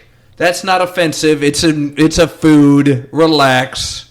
Wow. Well played, though. Well Google put. it. That's right. Google it. But whatever tea he was having and whatever deek he was having. Spotted dick. Spotted dick. He should have before every game because that was the best game he's had in his whole career. Yes, crush that spotted dick. No, but you're talking about bias. So you have this preconceived bias about him because he did you wrong last year. He did. And he burned you. I had a great team, and then when it came to him playing, might not even get over 10 points. And that's unacceptable. So you're forever never going to give him credit where credit is due. No, I would. It can get into a later topic, but now that he has a good head coach and an offensive-minded head coach, I always thought the talent was there. So maybe this year I'll hold it against him and see how they do in the playoffs. That'll be a big one for me. If he does like I think he will and Drake May and kind of flame out, I'll be like a wait and see, but I'll be more like hopeful. But right now I'm kind of hoping they don't do well. This is kind of a theme for you. You kind of hate on the second year QBs. You're still not sold on Drake May. Not a fan of Caleb. What's your feelings on Bo Nix? Guy's a gamer, but he hasn't played that well either. And it's not that I'm not high on Drake May or Caleb Williams or any of those, Jaden Daniels, Bo Nix. I just want to see what they do in the playoffs. Playoff football is completely different. You know, the regular season, you can be like happy-go-lucky and just sling the ball around. I don't know. I have this funny feeling with the Patriots. You know, I think it was with the Super Bowl that the Chiefs played, I think against the Niners or Eagles, where one of those teams led the league in sacks and the Chiefs gave up the most sacks, and the Chiefs offensive line had the game of their life and gave up no sacks. I could see something where like the playoffs, everyone talks about Drake May and his deep ball and how he throws the best deep ball, completing 0 of them, and they lose the game because of it. Like, that's just the way I feel like a game like that would go for them. But it doesn't mean that they won't continue to be good and get better and, you know, get over that hump at some point. So I don't know. We'll see. Okay, I guess we'll have to just wait and see. I'm from the tribe wait and see over here. This is why this podcast has to live on. So you have to get to that C part. We're waiting now, but we have to get to that C part, and we have to have it documented. Like when the Patriots and Bears lose the first game of the playoffs as the 1 seed, there will be some kind of special moment, some kind of ceremony, something nice you'll have to say for how well I predicted this. So where's mine? Where's my parade for my college football coach predictions so far? You got 2 of them right. 2 of them's about to be 2.5. I got 2.5. You give me half. I've given you a little bit of credit. Yeah. I told you the last podcast, the Franklin one was really good. Lane Kiffin, not so much. I feel like that's more on me for not seeing that, if anything. Not really you. Don't give me credit. Just poop on yourself. Well, what about Penn State? Did we both say Manny Diaz? We did. Just Manny? We both said Manny. But now the head coach at BYU looks like he's coming over. Apparently that's the whispers. Oh, you're off DeBoer? No, I want DeBoer. But I know you want. But I'll take BYU's coach. Oh, yeah. Jeez. I think if Alabama maybe does lose to Georgia and they get into the playoff and then they lose in the first round of the playoff. There's a chance, you think? There's still a chance? There's a chance, but Penn State might. Well, it depends on what BYU does. But I don't know. They might want to just really get a coach. So they might, whichever one of those guys is like first available, really go after. Mm.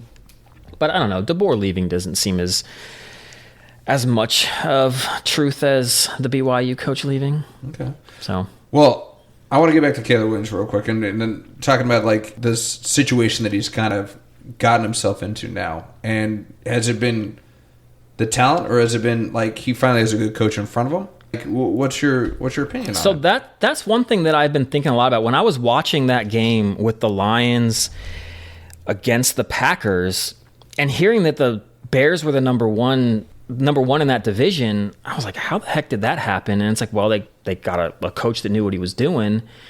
But then when you look at guys, when you look at Baker Mayfield, Sam Darnold, Daniel Jones, Zach Wilson. Well, no, but that's getting to him though. It's like, so those guys have all gone on to like either different teams or gotten a different coach.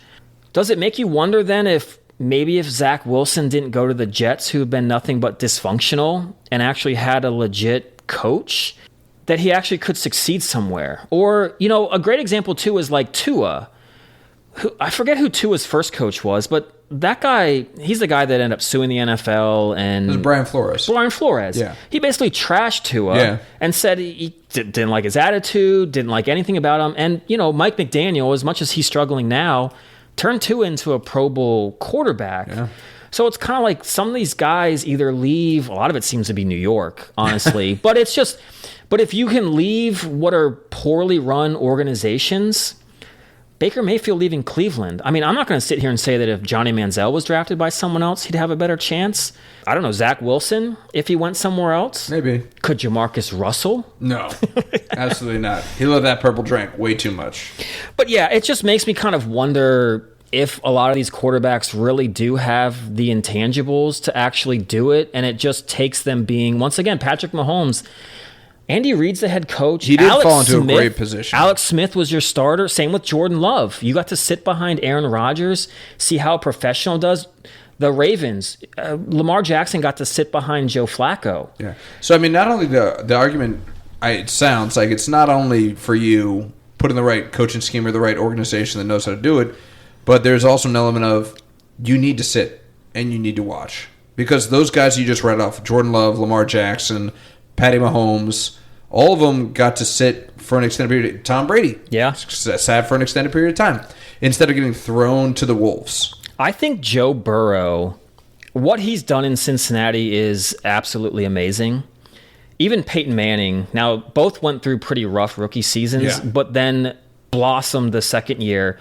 But those are like the only two guys I feel like that have the outliers. But it's a copycat league, and everyone wants to just try to find that rookie to like throw in there. Even Russell Wilson, he wasn't even. Remember they signed Matt Flynn? Matt Flynn. Yes, it was. Green Bay Packers record for most touchdown passes in a game, Matt Flynn. And the Seahawks sign him for a big money. Thinking he was the guy. Draft Russell Wilson in the third round. He's our backup. And he just outperforms Matt Flynn all through the preseason. But at least Russell Wilson wasn't given the keys to the kingdom, had to work for it. He had to be so much better that basically the coach had to say, and the GM had to go to the owner and be like, look, man, I know we paid a lot for this guy, but we got to start this rookie instead. It's like I'd be interested to look at dating back, and I'm just going to throw out a hypothetical. It's like, because when did it change? When did it change from, okay, we drafted a quarterback in the first round, let's let him sit and marinate and let's let him kind of understand, to I drafted a quarterback in the top 5, I have to start him. I have to start him because we invested so much in this guy. And what it continues to come back to me, because I'm trying to look at it as when did this shift pretty drastically? And I take it back to, and because the way that I look at it is that it has to be a year where there was success at throwing these people to the wolves. And the year that it reminds me of is that Phillip Rivers, that Ben Roethlisberger, and that Eli Manning season. All three of them, first-round picks, all three of them pretty established careers. Yeah. And all three of them pretty great right out of the gate. So I wonder if that was the moment where they're like, they did it, and they invested that kind of capital, and look how successful they were. That is the expectation now. The expectation now is that if I draft you in the top 10, you better be ready to start.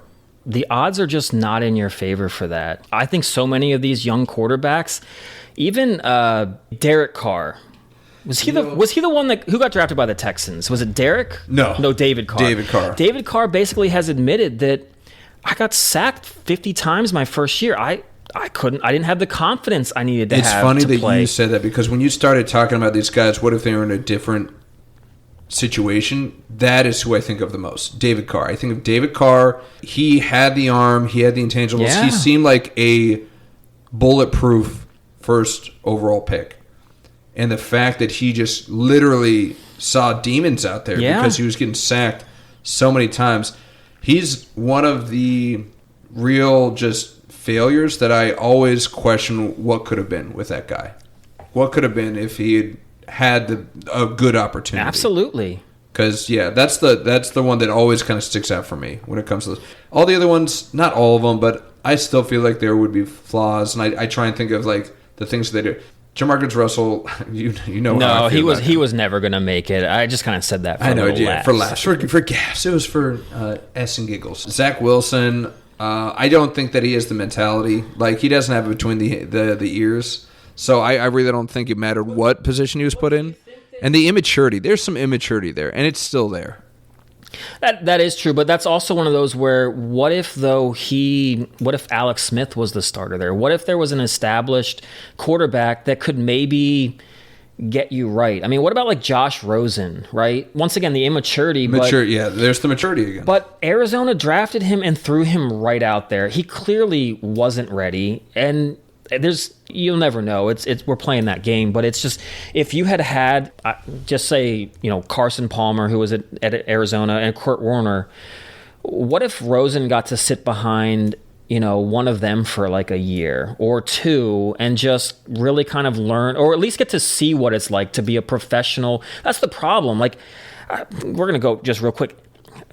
John Wall being the captain in your rookie season of an NBA franchise, while that sounds cool, that's great for trivia, and that's kind of a cool thing to say, that means you had nobody on that team that could show that had a leadership, guy. Yeah. And it kind of plagued him, I think, throughout like his whole career there. And it's the same thing with some of these rookie quarterbacks. Some guys are ready to get in there and go. I mean, not famously, but locally, Jonathan Allen, when he went to the Commanders, everyone was like, he's the leader of the defense. He's the leader of the team. That's not a good thing if your rookie is the one that's like setting the tone for everything. And that was like a young, dysfunctional team. And I think a lot of it started with like the front office. But yeah, I think some of these quarterbacks could have actually ended up having a pretty good career if they were just in the right spot. Each one of them is kind of a case by case, but there's a few that kind of stick out to me where it's like, I'll use the maturity angle of it. You mentioned Josh Rosen. I mentioned Zach Wilson. And obviously we can put Manziel in there too. All three lacked that. I think odds are those three would have failed anyways. But you say that, but there's another guy that I would argue also had a lack of maturity, who's your boy now, Baker Mayfield. Yeah. And I think that the difference between them is that he checked himself. He looked in the mirror. He's like, all right, I have to change. Something's got to change, and I've got to be humble. Because he didn't go straight from Cleveland to the Bucs, and he bounced around. He was on Carolina. Yeah. He was a backup for the Rams. He got a little bit of playing time here or there, but he was hungry enough and humble enough that he was like, just give me an opportunity. Just give me a chance. I think he sat behind Brady, didn't he, in Tampa Bay? Yes. He sat behind. So. I don't know if there's any kind of overlap there or not, or if they brought him in. Brady's last season, I think Baker was on that team. So, like, he was humble enough to say, "I will take a back seat and I will humble myself and I'll be a student again. Just give me the opportunity." And I think that's what made him different than a lot of those other quarterbacks. That he put his ego aside. He's still. I don't think he ever lost that mindset of I'm the best and I can will this team to win. I think that's always been ingrained in him. But he did put that to the side and say, I need to fight for this now. And a lot of those people that are touted so highly and lack that maturity, they get this air about them there. It's like, well, my S don't stink. And that's what happened with Manziel. You could argue that's what happened with Jamarcus Russell too, because he was being told, oh my God, like my arm's a gift from God and I can throw it from my knees 70 yards. And over the goalpost. Yeah, and the same thing with Josh Rosen. He went from UCLA, and I'm sure he was big man on campus there, and Zach Wilson the same thing.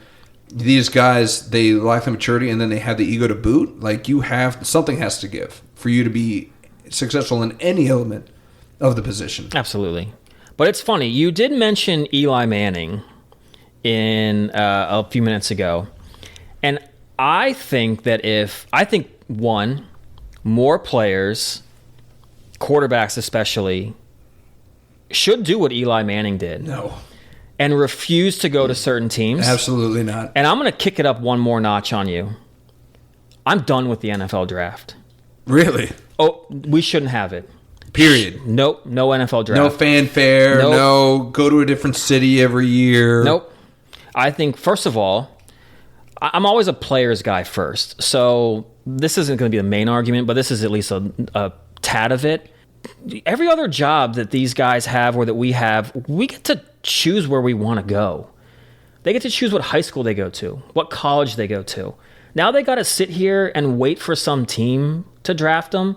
What, do you get out of law school and you just get drafted by a law firm? Yeah. That doesn't happen. Yeah, you're a paralegal for Judge Judy. So this is the only area where this kind of happens. So one, I think it's better for the players. But two, I think it makes some of these teams and owners, I think it makes them a lot lazier than they actually need to be. And here's where I'm going to go with this. Bear with me for a second. Okay. I'm going to come along this J-Bear roller coaster ride. Yeah. Get my hands up. Woo! It's going to take a second. All right. Oh, that's a long line. Boo. Go ahead. Remember when kickers used to kick an extra point from the 2-yard line? Yeah. And then it was like an automatic, unless you were John Carney and the Saints and... your team just did 15 laterals to tie the game or to go down by 1, and you need to kick the extra point to go to overtime. Hey, the announcers jinxed them on that one, all right? I mean, who misses that, though, in those days? And you lost your chance at going to the playoffs. The pressure. Like, the only missed extra point all year was that game. That was nuts. But it was so automatic. So these kickers, when they would kick from... I just remember growing up where it's a 45-yard kick, and you're kind of like, I don't know if he's going to make that. It's a tough one. So then they moved the extra point back to 37 yards. And how many games were decided in those first 5 years because these kickers missed these extra points? Yeah. Now it forced these kickers to be automatic, right? So I actually have the stat that basically you would have kicker stat, just sports almanac. From 55 to 60 yards, the percentage was 41% in 2004. It's 64% now in 2025. Basically, it's not like these kickers didn't try, but when kicking an extra point was easy, and then if you hit from 45, if you hit from 50, you were considered amazing. But now if 37's what you have to do to basically just do the extra point, teams are going to cut you if you can't do that regularly. Yeah, raise the bar. They raise the bar. I think these organizations for the draft, if you're a poorly run organization, like the Browns, like the Jets, like the Bears have typically been, why should you just get to draft whatever quarterback you want? The best talent. Why do you get to do that? You're obviously a dysfunctional organization. What good Cleveland quarterback has come out of there that they've tried to draft? What good Jets quarterback has ever come out of there? You're doomed to fail, and I believe it's from an organizational standpoint. The Bengals, until they got Joe Burrow. I mean, they got Carson Palmer, but they got the one pick. They've been terrible since they got those picks. I don't think they should have had them. So I think that these guys, now you could make some rules where, you only get a certain amount of money to spend. I don't know. Salary cap, we're back to salary cap. Something like that. But that's what makes this work is you have a salary cap, so you can't just go spend $50 million for Arch Manning unless you want to and then kill your whole team. But it's also one of those where, if, Cleveland sucks and they've got the worst record, why would you get to deserve to, let's just use Arch Manning. Why would you get to deserve to get him where, say, a team like the Broncos, right? Or the Cowboys, too. But the Broncos, they've got a great defense. They've drafted really well.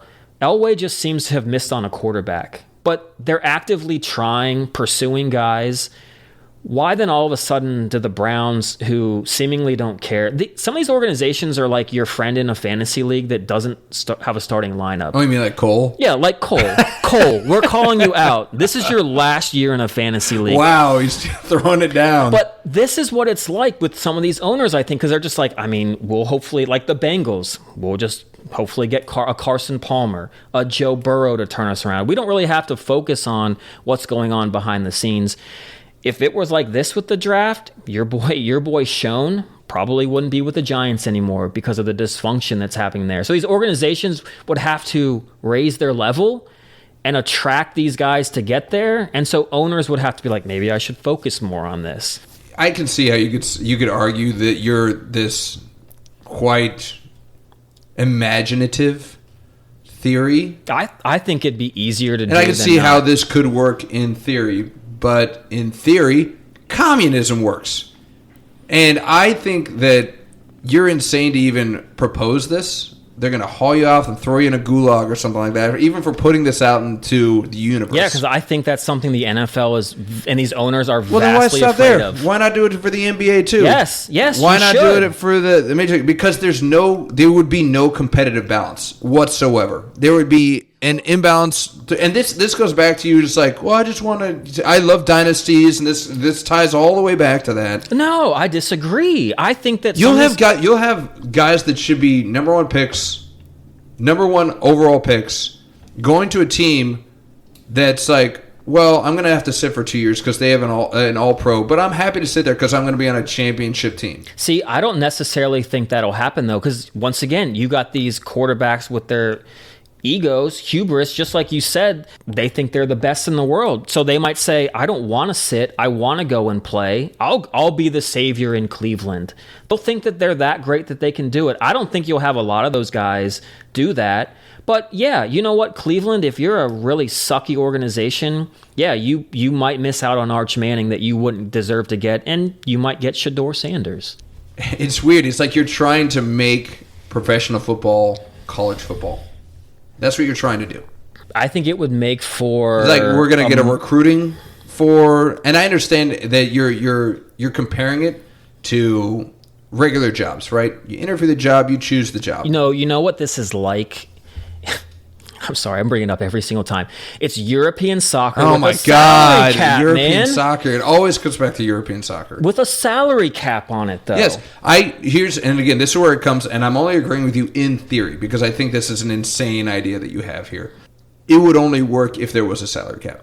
Which there is. That's the only way that it would work. The only way I'd propose it is if there's the salary cap, which there is. And again, that will never be. That will never be. I think you would have better run teams. I think you'd have a better product that ends up on the field.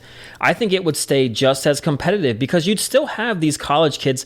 Look, more times than not, 9 out of 10 times, these guys go to the teams that are going to spend more money. So chances are the Browns need Arch Manning, even though the Chiefs, let's just say the Chiefs, let's say Mahomes is a little older. He could sit for a couple years, but the Chiefs aren't going to pay him. He'd probably still go to the Browns, but the option is there for them to say, hey, I wouldn't go to that team if if I had a choice, but now they're going to draft me. I still think it'd play out more like it would. The team with the worst record would probably still go out and overpay to get the guy that's the consensus number one pick, but it wouldn't always be the case, but it would also then be like force some of these organizations to actually maybe think about so here's another example, right? I was watching, I think it was the All or Nothing with the Arizona Cardinals, or it was the Arizona Cardinals, right? And remember David Johnson, the running back? Yeah. Okay. So in the draft, in the war room with the GM and the coach and other guys in there, the owner might have even been in there. Third round, it's less than 100 picks in. You're third round. They wanted a running back. The running back that they had eyed all offseason got taken. They literally sit there and look at each other and are like, well, what the F are we going to do? And they're just like, well, who's next? This guy, David Johnson, is there. And take him. You're not even past the third round, and you didn't even scout these guys? Because you're just kind of like, doesn't matter if we're good or not or anything. We'll just find a guy, and there's really no ramification. But I don't know, maybe David Johnson, they didn't meet with him, wouldn't have been on the Arizona Cardinals because they would have had to try harder.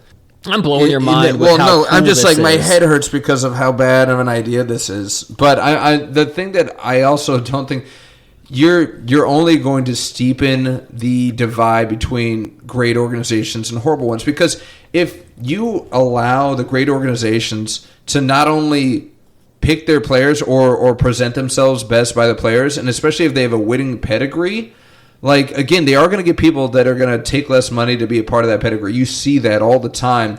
And then worse is that these poorly run organizations, they're going to continue to make, not only, you're going to compound the issue, because not only are they going to make poor decisions, but they're also going to overspend, and they're going to have less money. So they're going to overspend for guys while also picking the wrong guys, and then they're going to just dive even worse into, there's going to be such a competitive imbalance with this theorized, and that's why there's been such a, you want to go European soccer, there's a reason why there's no salary cap. There's no salary cap. There's no salary cap. Well, then why did we even bring up your? So what do you? Because because you can basically buy players. Yeah, and then that's why the Real Madrids of the world and the Man City and Manchester and Paris Chelsea, Saint-Germain. Paris Saint-Germain.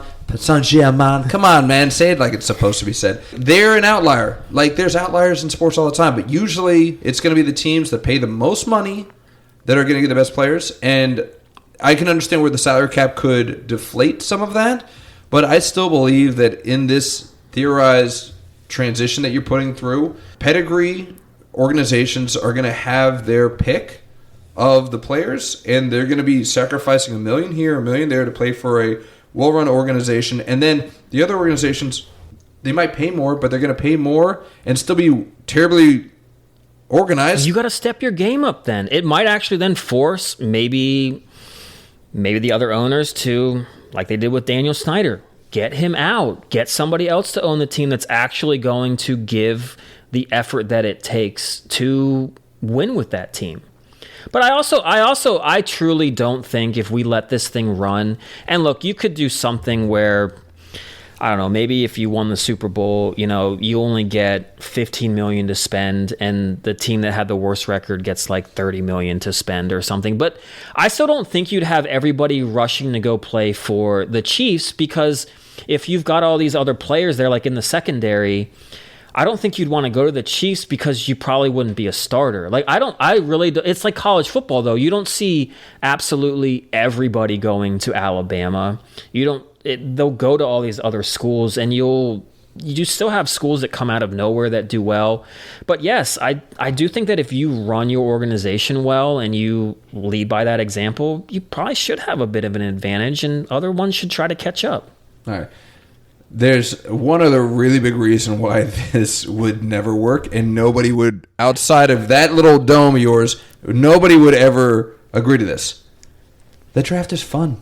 People love the draft, and it's a freaking moneymaker. Do you know how much the NFL probably makes just from hosting the draft, and when they decided to take it on the road, how much money that thing drives? This is a business. The NFL is a business, and they will never turn away an opportunity to make more money. Especially the amount of money that they make. I mean, they freaking have like NFL Combine hats and jerseys, and they've got draft specific hats. I used merchandise. To be so into the Combine. I knew you were. Yeah, the Underwear Olympics. Olympics. But I mean, the sheer fact of that they've turned this one night, or now it's 3 nights. Yeah. That's again more money. There's no way that they would ever turn away that opportunity. You see other sports. Is it really that much money? You see other sports. Yes, absolutely. I'd like to see the numbers. All right. Well, you vamp while I try and search for it real quick. Tell me a little bit more about your stupid draft elimination idea.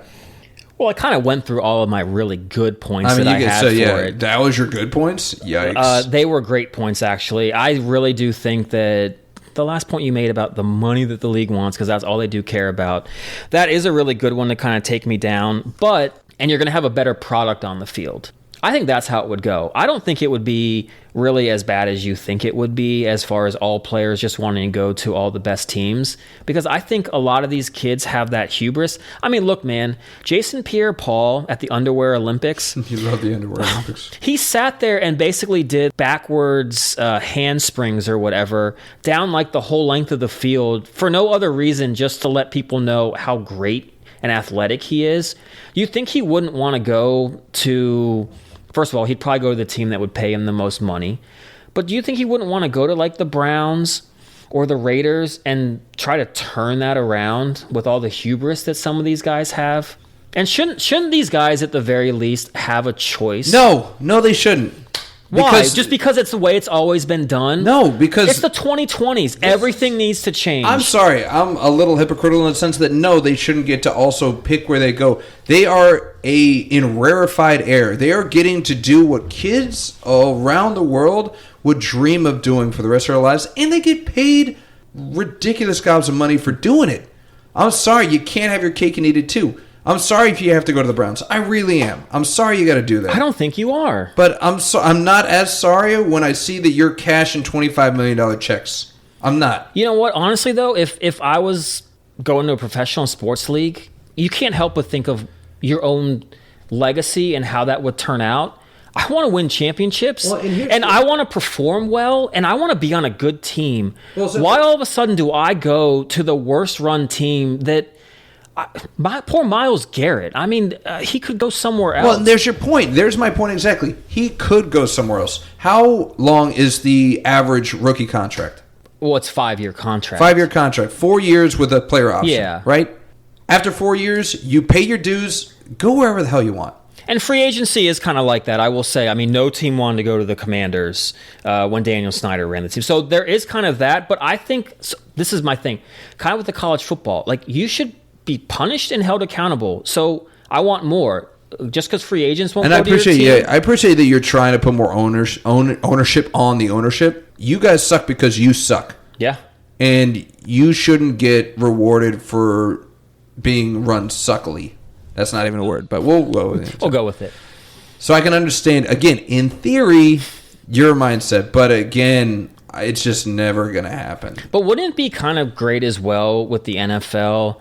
I mean, they'd find some way to make it like you'd have 3 or 4 days where it's open season, it's hunting season. Go out there and sign season, all those rookies. We already literally put these players in like a cattle like prod running routes where now you want to actually hunt them. It's the most dangerous game. Man is the most dangerous game. Well, while you were waxing poetically about this amazing utopian NFL that you're creating, I Googled it, and good old AI that's going to take over the world let me know that while the NFL draft does not directly generate advertising revenue for the league, the average or generated estimated in TV advertising they made $52 million. And that was in 2019 in Nashville, Tennessee. So that number's gone up immensely. When they did it in Detroit, the city generated, this is not an exaggeration, $213 million from the draft alone. A 2-day event, maybe 3 days at that time. $213 million.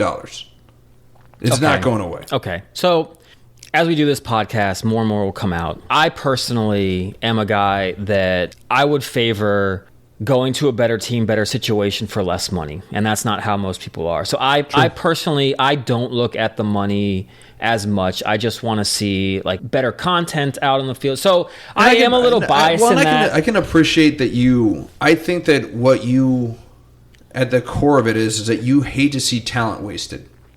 Is that fair to say? Especially when I don't think it's your fault. Yeah. So I can appreciate that. Maybe we can test this theory out in fantasy. All of the fantasy players will want to come to Bigo's team because they all want to be a part of a winning organization. I'm telling you, man, just putting your name in my team name. Yeah, how did you win this week? It's just terrible. I'm telling you, I win by playing the team that scores the least amount of points every week. I mean, I'm sitting at like the 5th or 6th seed at this point because everyone keeps jumping me with points, but I keep winning. Who's still sitting at first? I just look at your roster. I just don't know how long A-Chain cannot continue to put up the numbers he is. McMillan, what a lucky trade. I mean, everything's turning up Bigo. It just does. I know. I can only get but so far using your name, but when you're actually like controlling the team, you should be in first. If I'm in 5th, you should be in first. You should win every year, honestly. If you don't, there's something you're not doing right. Oh wow! So now you're trying to you're turning me into Texas. You're putting all of this preseason hype that I should win it, and then when I don't, you're just gonna. It's something wrong with you. Yeah, it's got to be. It's got to be something wrong with me. Well, look, we spent enough time on I think what's a wonderful thought by me. Yeah, of course. I think it's very creative. It is creative. I'll give you points for creativity. I think I had some pretty good points as well on it. While you were doing your monologue, I was considerate. You had me there for a minute until I came back to reality. You made my night by saying that too, okay, by the way. Well, you give me some praise, so I gotta throw you a bone every once in a while. Man. We'll see. We'll see if you get a call from the league office or from the NFLPA and be like, you know what, That's Simcoe. Troy Vincent's listening to this Undrafted and Overconfident podcast, and that Jason Simcoe's got something there. We have had a listener from New York, actually, so it could have been from the office. God. Could it be Roger? Is Mr. Goodell listening? I like to think it's someone in the NFL front office up there. It's got to be that intro music that you picked. It just catches people, hooks them right at the start. I thought so, too. Yeah. We got it all going. Yeah. Well, before we do kind of wrap up here, I think we should give a couple thanks because we actually got our first 2 emails. Oh my finally. God. I mean, another benchmark. Seriously, 5 episodes in and we're getting listeners' feedback. It couldn't be going any better. I'm just waiting for underwear in the mail. That's the next step.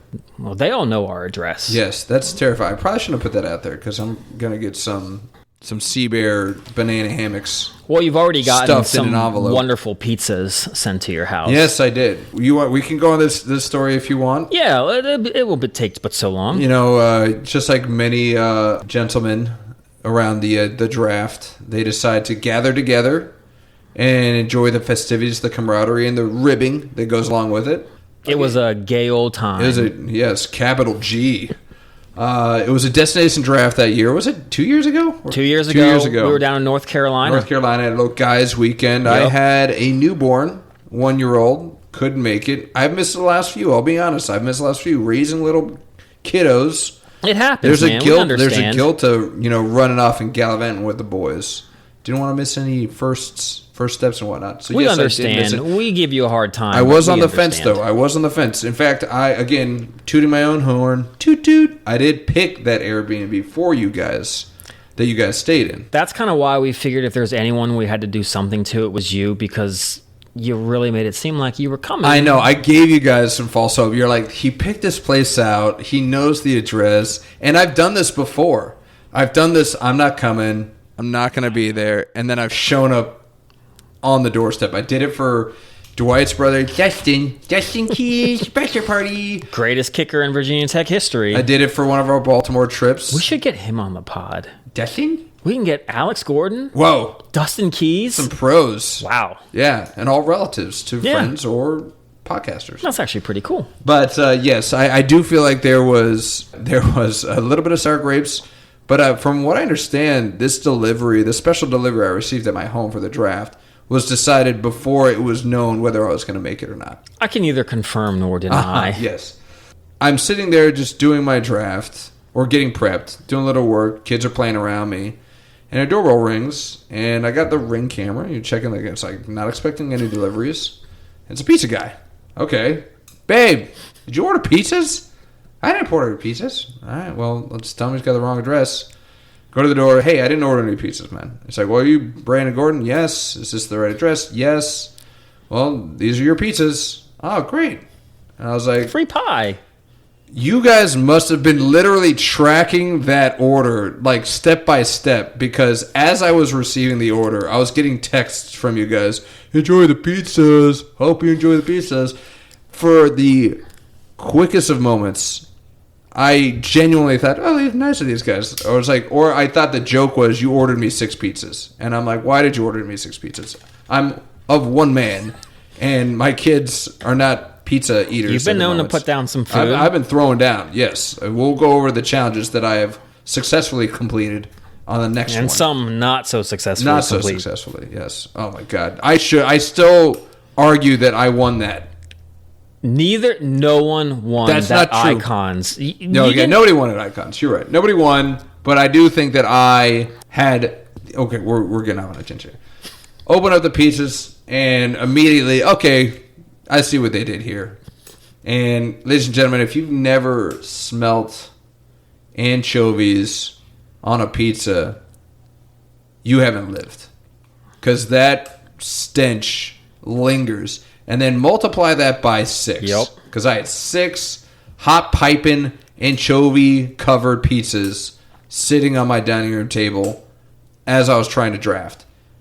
And You're welcome. Stunk up the house. It does. When I lived with Chris Hunter for the second time up in Northern Virginia, Couldn't get enough. You're like, gotta go round 2. Oh, he's great. Yeah. But man, he would order anchovies on those pizza, and for like. Did he really? Yes, on purpose? Yes. Okay. Always sit there. You sure you don't want any, J Bear? All salty and stinky, and just gobble it up. Yeah. And smelled like a duck. You won't even chew it. It's like down the gullet. And for 3 days, you just got this fishy pizza smell. I had to literally double bag those and throw them in my garage, and I could still smell it. Well, the bigger audacity though is that you guys assumed I was going to eat it. Like, how's it taste? I was like, I didn't eat that. Like, get out of here. It's like, you wasted my pizzas. You wasted the pizzas. Why would you order me 6 anchovy and I think it was pineapple? Yeah, because you lived I lived in Hawaii. So I was like, what a horrible combination. Pineapple, some people already think is blasphemy putting on a pizza. Tag team that with anchovies? It was perfect. Sweet and salty. I mean, it was a good combo in sweet and salty. I will not deny that there was a curiosity where I was like, I gotta at least try this, but You didn't? I didn't. Oh, I didn't. I mean, the freaking head was staring right at me. I couldn't do it. That's the worst part about it, is you just see the whole stinking fish on there. Just staring at you. Yeah. I can't do it. No, thank you.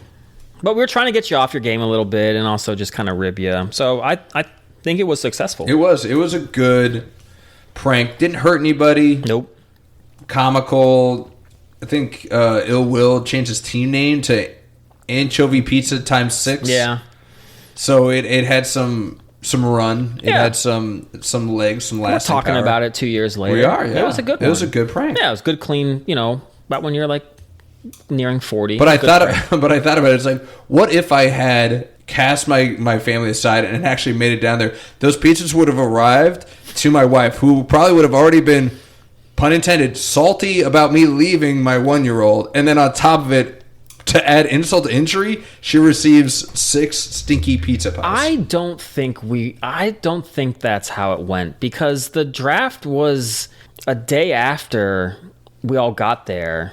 And still no Bigo. And you're like, still he's no not coming. Bigo. And then, I think you kind of tried to play that whole, I might be there, I'm trying. And then, I don't know, after like the 5th time, you kind of had us on edge, I guess. It was like, you know what, send them the damn pizzas. We didn't think you were, I mean, I don't know. I think we were like 95% sure you weren't coming. Yeah. And God bless my wife. She always tells me to go. She's like, go. Yeah, we get it, man. It happens. I hope that, because there's a slew of us that still make it happen, man. Our dinks. You're holding out. I mean, you lost a dink. You lost a dink in Willbilly. We did. No more dink. He has promised as well that he would always make it down for one of those trips, but I don't know. I think when you have the kid, I think it changes it's absolutely it's everything. Definitely harder. Yeah, which is understandable. My hope is that always maybe like years and years down the road and all that stuff, that like maybe not an every year thing, but I would like for at least at some point like really organize it, like, hey, maybe we can all get together for one weekend at least. Yeah. Like, when the kids are like much older and all that stuff. But yeah, while they're like super young and growing up, I mean, my dad never went on any of those kind of. The only thing I remember him ever doing was just he had to coach soccer. He had to get like a certain certification, so he literally went away for a weekend and had to get the certification. But that's the only time I ever remember him like leaving. So I get it. I hear you. Yeah. I just I'm gonna wait you guys out. We'll come back. It's like the we called it the Be-More trip, Baltimore trip. Yeah. Because it started there, it originated there. Yep. And I'm still holding out hopes because we've seen, I'm not the only person that's fallen to the wayside. We've seen guys, like it used to be 10 strong. Yeah, 10, 15 least. strong. Yeah. I think the last one, you went to the last one, I think it was 4. I did not, and it was 4. I made a last second, couldn't quite make it. But I think it was like 4 or 5 went. So, I mean, the numbers have dwindled, but I am still optimistic too that we'll get the band back together. Yeah, the original members will all get back out there. It's not like it's because no one wants to really do it. I don't think it's life just life happens, man, and totally understandable. Well, we went off on one of our quintessential tangents. Let's circle it back. We have some thanks to administer here. Definitely for first email from Dwight Keys. Hey, did he give his Dwight curse? He absolutely did. And much like him, I'm going to be pulling for the Patriots to win another Super Bowl as well. So he put that in the email. He absolutely did. He's pulling for the Patriots. They've been in the gutter long enough and deserve another Super Bowl ring with this state-of-the-art quickly retooled with stupendous drafting and moves, juggernaut of a roster. Go Pats. Jeez, he's trying to scorch everything. He's trying to scorch the team, the drafting, the everything. He just wants it all to go to hell. I think he wishes that they went over to like England and were literally, what was it in Family Guy? The silly nannies? And they changed their name. There's something like that, yeah. I think you told me that he also referenced a few more of his more prolific Dwight curses. Yes, he has unfortunately been some of the teams and players that he roots for. Malice of the Palace. Yes, Ron Artest or Meta World Peace. Whichever. Most ironic name of all time. If that's not just taking a 180 in mental health, I don't know what else is. Yeah. Paul George's bone coming out of his leg. I remember that vividly. Yeah, because Paul George was about to take over the NBA. I mean, he might have been able to compete with the Heat, and then wasn't it like a Team USA exhibition? Yeah, it wasn't even for the NBA. Nope. In a game that counted. It wasn't just an exhibition. Shatter that sucker. That was gross. He put Ricky Williams' early retirement on there. Yeah. He did have a couple good years with the Dolphins. Fruitless, though. I mean, he had a statistical good year, but I mean, what do they ever do? And then, of course, it's mainly because, after Dan Marino, once again, I mean, what great quarterback has not won a Super Bowl? He's got to be up there, if not the number. If you're drafting a starting team in their prime at every position who hasn't made the Super Bowl, Dan's got to be helmet at a QB. He's unanimous. Just like Barry Sanders would be unanimous at RB. But you literally had a guy that I don't think anyone had thrown for like 3,000 yards in a season, and he threw for like 4,000. Yeah. And made one Super Bowl. I think it was his rookie. I think it was his second year. High hopes, and never even came close again. Hashtag Dwickers. And then once Marino retires, and you think that that's over with, Tom Brady gets drafted by the New England Patriots. Hashtag Dwickers. Yet somehow, some way, the Patriots would always find a way to lose in Miami, though. Yeah, that was weird. Yeah. His cursing just gave him enough hope. It's like, hey, but at least we beat them. And then that was like their only loss of the season and won the Super Bowl. Yeah. 6 Super Bowls later. And then lastly, which I always hate because he was playing me in the finals, and poor Jose Fernandez. Oh, God. A night before he's supposed to start, which Dwight needed some good starting pitching, goes out and, unfortunately, in a boating accident, passes away. Yeah. But that didn't stop him from winning. Yeah, but the Dwight curse... It cursed him. Literally has killed a person now. So he's got that blood on his hands. Yeah. And I'm sure that's just 5 that he wanted to put on there. I'm sure there's probably there's 5 a laundry more. list. Yeah, we could go on forever. So, but shout out, hey, Dwight owning it. He knows what he's capable of, for good or for bad, and there's some transparency and there's some self-reflection there, so I appreciate that, DW, for being the first to kind of represent the Dwight curse. Appreciate it, man. Absolutely. Thanks for emailing in. And then, of course, we got a second email from a Mr. Jim Hunter. James Hunter. You're not that familiar. You cannot call him Jim. I can call him Jim. Apologies. Yes, Jim and Trish. Okay. Yeah. Well, Mr. Hunter himself gave us a very nice email saying how much he loves the podcast and likes how we argue. And I do think we need a really good argument at some point. Well, we had one. The Obi one was really that was a good one. Tenacious. We've had some quarrels. Yes. I want almost fisticuffs. Fisticuffs. You want to storm out of here. You're like, I'm taking my recorder and I'm going home. I want when Eric Bickle jumped over and attacked JP Flame on live air. I want to see that. This is a sturdy table. I don't want you jumping over my table. No promises. We'll have to put bubble wrap on or something like that. We'll do that before the episode. And my kids are sleeping upstairs. Come on, man. All right. Fine. When we get a rented place and we pay our own studio, then we can just punch holes in the wall all we want. That's fine. But yes, love the love, Papa Hunter. It's right back at you, big guy. Love you to death, and love that you're loving what we're putting down. Promise we will try not to disappoint. Yeah, I think this was a good episode. Good. It was overstuffed. Jesus. Got a lot of content. We're almost 2.5 hours in. Did it? Yeah, all right. And it feels like 2 minutes. I feel like we could do another 2.5. All right. We haven't even touched on basketball. Oh, we haven't even touched on hockey. Oh, man, so much to talk about. So many sports. But, NFL rules the day. Yeah. Football rules the day. No, I think you made a good point when you were like, this is a finite amount of time for both football seasons. So we probably really should strike while the iron's hot. Yes, and I'm not about to give that stupid... We can talk about it, but the stupid mid-season championship thing based on right now. If we do talk about it, we can just agree on how stupid that is. I think, unfortunately, a lot of our NBA talk will be a lot of agreement, so you won't hear that much. A lot of truncated. That's why we don't talk about it, because Nope. it's something we agree about, and that's not what you guys want to hear. And that's not really what I don't really want to talk to you with. I don't want to agree with you ever. That's why I came up with the whole NFL draft thing. I knew you would hate it. Well, I mean, we still have something that I know we're going to argue about that you left off. It's my favorite part. Let's talk about the movies. Okay, let's stop. All right. I'm just not going to edit this one, I think. I'm just going to let it rip. Ramp. Yeah. Or just cut it. Choppy choppies. Yeah, we'll chop it up a little bit. Yeah. But, yeah, dude, so I got to really say, look, I'm not a big movie buff. You know that. Mm-hmm. But that's what I'm here I like for. to think I'm at least kind of in tune with kind of what's going on. I had no idea they were coming out with an Avatar 3. So, therefore, I had no idea they actually came out with a second one.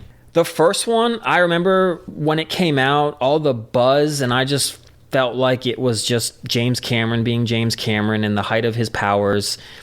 And if I have to hear the cinematography one more time, it was earth-shattering, and it changed the game. Apparently the plot was monotonous, boring, done before. Done before, yes. How did they come out with 2 more? What is wrong with people? Why do they pay for this? Because he's made this incredible world now, and he can expand out to his endless delight, and people are going to go see it. They're going to go see it, and I the funny thing is that if they relied strictly on the domestic box office, probably wouldn't go. But the fact of the matter is that these movies kill overseas, absolutely kill, because they just want to see something cool, see new animals, see new stuff, see the blue people intertwine their beaded, woven braids and get it on. Is that why you're going to go see the third one? I mean, yeah, that's number one. No, I haven't even seen the second one yet. Fire and Water, I don't even know what it's called. But the fact of the matter is that these movies are going to go out because they're going to continue to make money. We talk about the NFL draft. It's the same as any other business. They're going to make money, and they'll make it overseas. They'll make it in residuals. They'll make it in DVDs, or not even DVDs, and streams, or whatever you want to call it anymore. The reason I feel like Avatar missed the boat, because, again, I think it could have been so much better or so much more seen if they didn't wait freaking 10, 15 years for the second one to come out. That's why you completely forgot about it. That would definitely explain it then. Because I like to think I was quasi-informed on things. But yeah, if you're going to take 10 years to come back out. 10 years. And I understand that they filmed the 2 back-to-back. That's why 2 and 3 are close together. But Jesus, I lost all interest in that stupid planet 5 years ago. And it comes out 15 years. I was like, no. I don't care anymore. I'm not invested with these people.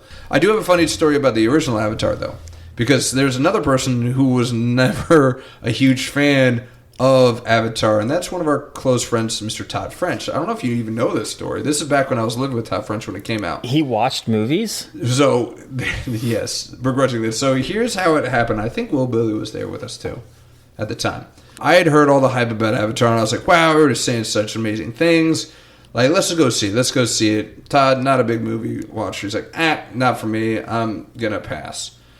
So I came up with an agreement with him. I was like, listen, the biggest reason is that he didn't want to waste money. He's like, I don't want to waste money on a movie. It's a stupid reason. And it's 3D movie, so it's going to cost even more, and I don't want to go see it. Gross. So I told him, I was like, listen, I will buy your ticket to go see the movie, but I get to choose what you wear to the movie. That's the type of deal that Todd French probably agreed on immediately. Yeah. Now, I said that without really thinking. We made some parameters. He was like, you can't paint me blue, and you can't dress me up as a character. You can't put me in a cosplay. Okay.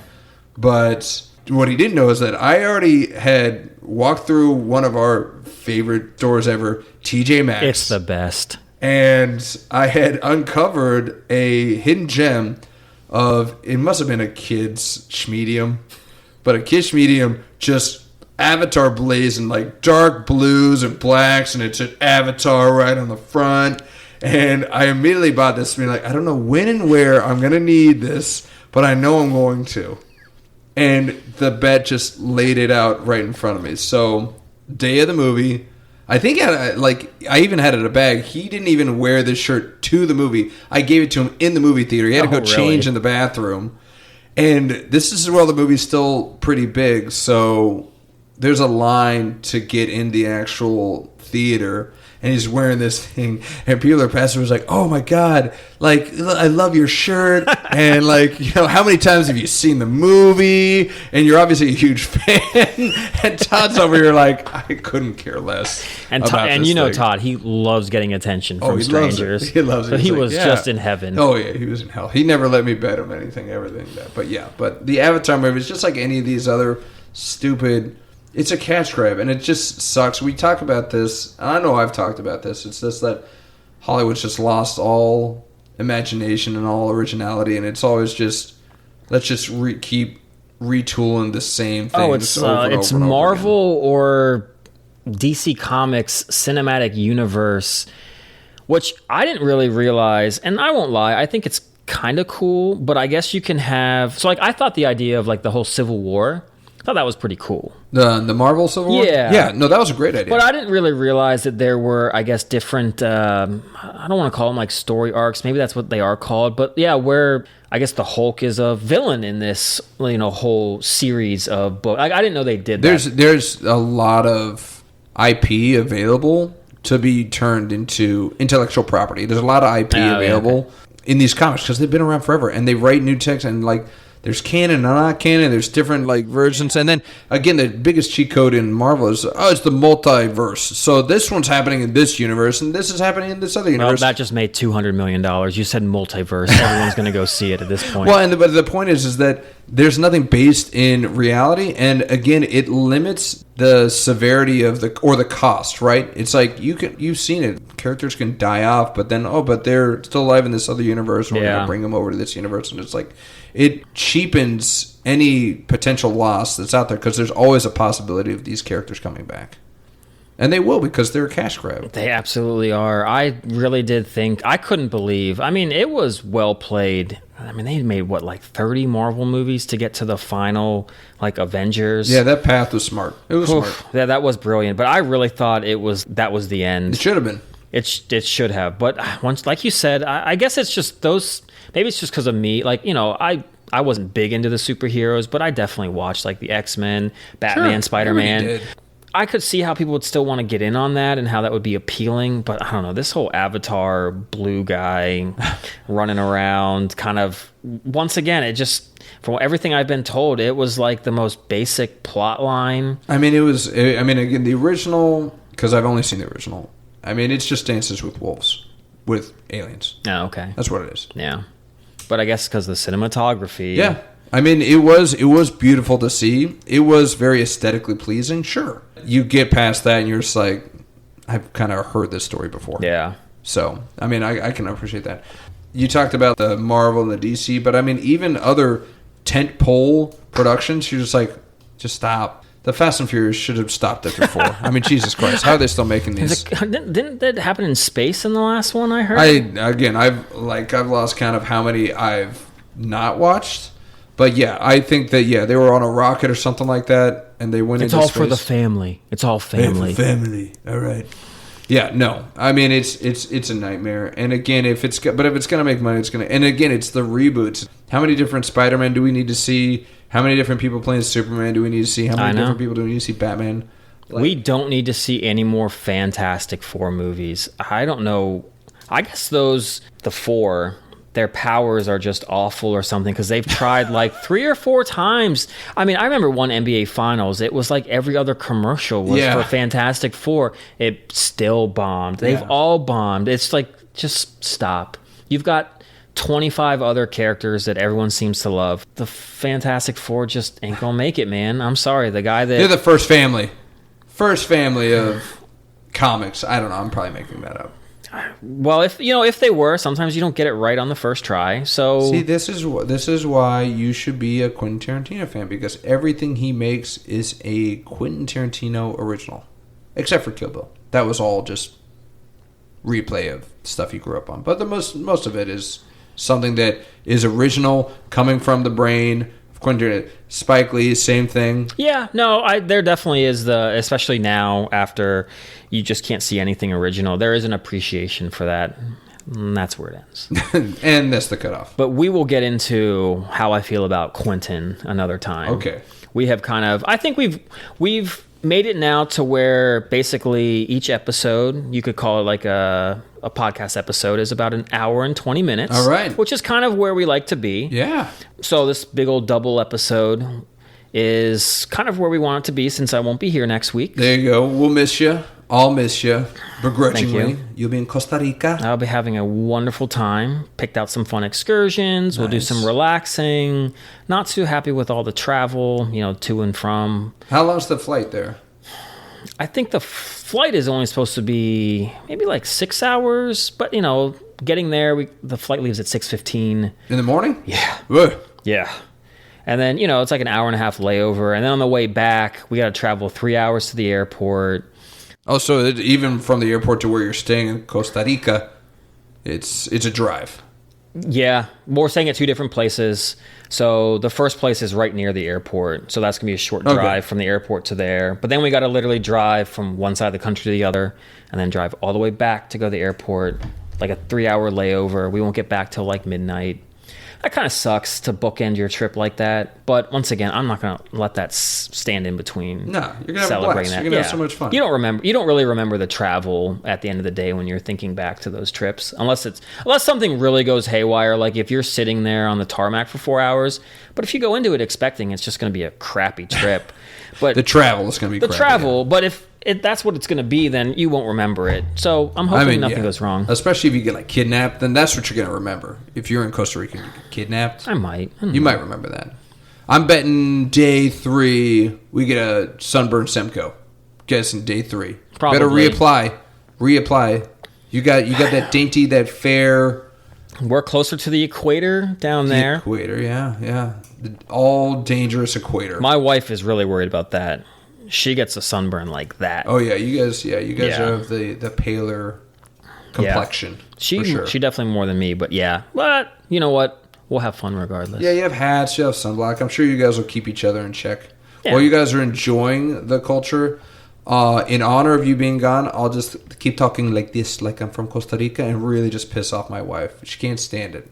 So Costa Rica. I remember, I think one of our first ones, she heard that. She's like, "Why did you say it like that?" That's what she noticed. Yes, she's like, nobody from the country says it like that. I was like, Costa Rica, yes, this is how they talk. It is sometimes nice when you know exactly kind of what can get your significant it's other. The best. Just push that button. Push that button real quick. It's like it's a disturbance or it's like it's a frustration, but it never escalates. Yeah, it's just like yeah, it's my little quirk. It's like especially when your wife's having a really good day and all these good things are happening, and you kind of want to just bring them down a peg. Yeah, I don't know if I was like, yeah, she's riding a little too high here. I'm gonna start doing like this. Hey, baby, come over here to Costa Rica. You don't do that? No. Oh, I thought that was in the husband's playbook. No, I try and lift myself up there. It's like I want to feel like that because I'm usually the one that's down in the down. No, I'm actually pretty even. You're a better man than I am, then. No, I don't do that at all. No, come on, Classy. You know that's not true. Yeah, she knows. She won't listen. She will never listen to this episode it's when too she long. Sees how long it is. Oh Jesus! Like I said, it'd take her another year to even get here at the pace that she's at. She's like, I got the first 10 minutes. That was 10 days ago. I just sometimes am like, can you just listen long enough so that it actually records that you've listened to it? I just want the sub. I want to see that you subscribe. Exactly. That's all. I just want to, just want that to be an official download. And do me a favor, do it from Costa Rica so we can say that somebody from Costa Rica listened in. So there you go. I'm thinking ahead. I will do that. I mean, obviously, I listened to it again. Well, and now I have touches in 2 countries, and then our sponsors are going to just come a call, and they're going to be like, they got an audience in an international audience. We've got global reach. Whoa, boy, We haven't even been on socials yet, and we're going to take off. Jeez, man. I mean, it's just bound to happen. Yeah. Well, you get two guys like us. Yeah. Behind a mic. I mean, what's stopping us? Nothing. Us. Yeah, probably. Yeah, probably us. Yeah, whatever. Yeah. We'll see where this goes. Having fun. Always. Yeah. Every day. Hell yeah. Well, Brandon, this has been wonderful. I think for every podcast, I think I'm going to end it with any last words. Yeah, I got to give a shout out to our longest fan, the silent partner, Kurt Emery, wherever you are, man. Don't forget to subscribe. We talked a lot about your team, Notre Dame, and how much we both just despise them, and we know how much you love them. So just remember, Kurt Emery, don't forget about us, big guy, because we're not forgetting about you. We did last episode. Yeah, we did. But we're making up for it. Yeah, he's getting a lot of play today. A lot of play. We'll also tout out Michigan. And real quick, how great was it when Appalachian State blocked that field goal? Oh, that was the best. That was the best. You didn't talk to us, me and Chris Hunter, for at least a week. You guys were roommates. That was a great week. Not at that point, no. No. We both lived in Waterman's Crossing, but not together at that point. Yeah. I've got a fun story about Kurt we'll have to point out. Yeah, we'll bring that up. It includes Willbilly, Seabear, Kurt, and the infamous Nacho. I was going to say, Kurt's going to have to respond to the podcast to hear the story. But now that I know Nacho's involved, no, we don't need him. We're just going to go with the story at some point anyway. That's another episode of the Undrafted and Overconfident podcast. Thanks for hanging with us. The two friends who've been arguing about sports for 20 years and still can't agree on anything. Hit that follow button, drop a rating, and be the third to email us at undraftedandOverconfident@gmail.com. And we'll see you in 2 weeks with different takes and definitely the same nonsense. Thanks, y'all. Peace.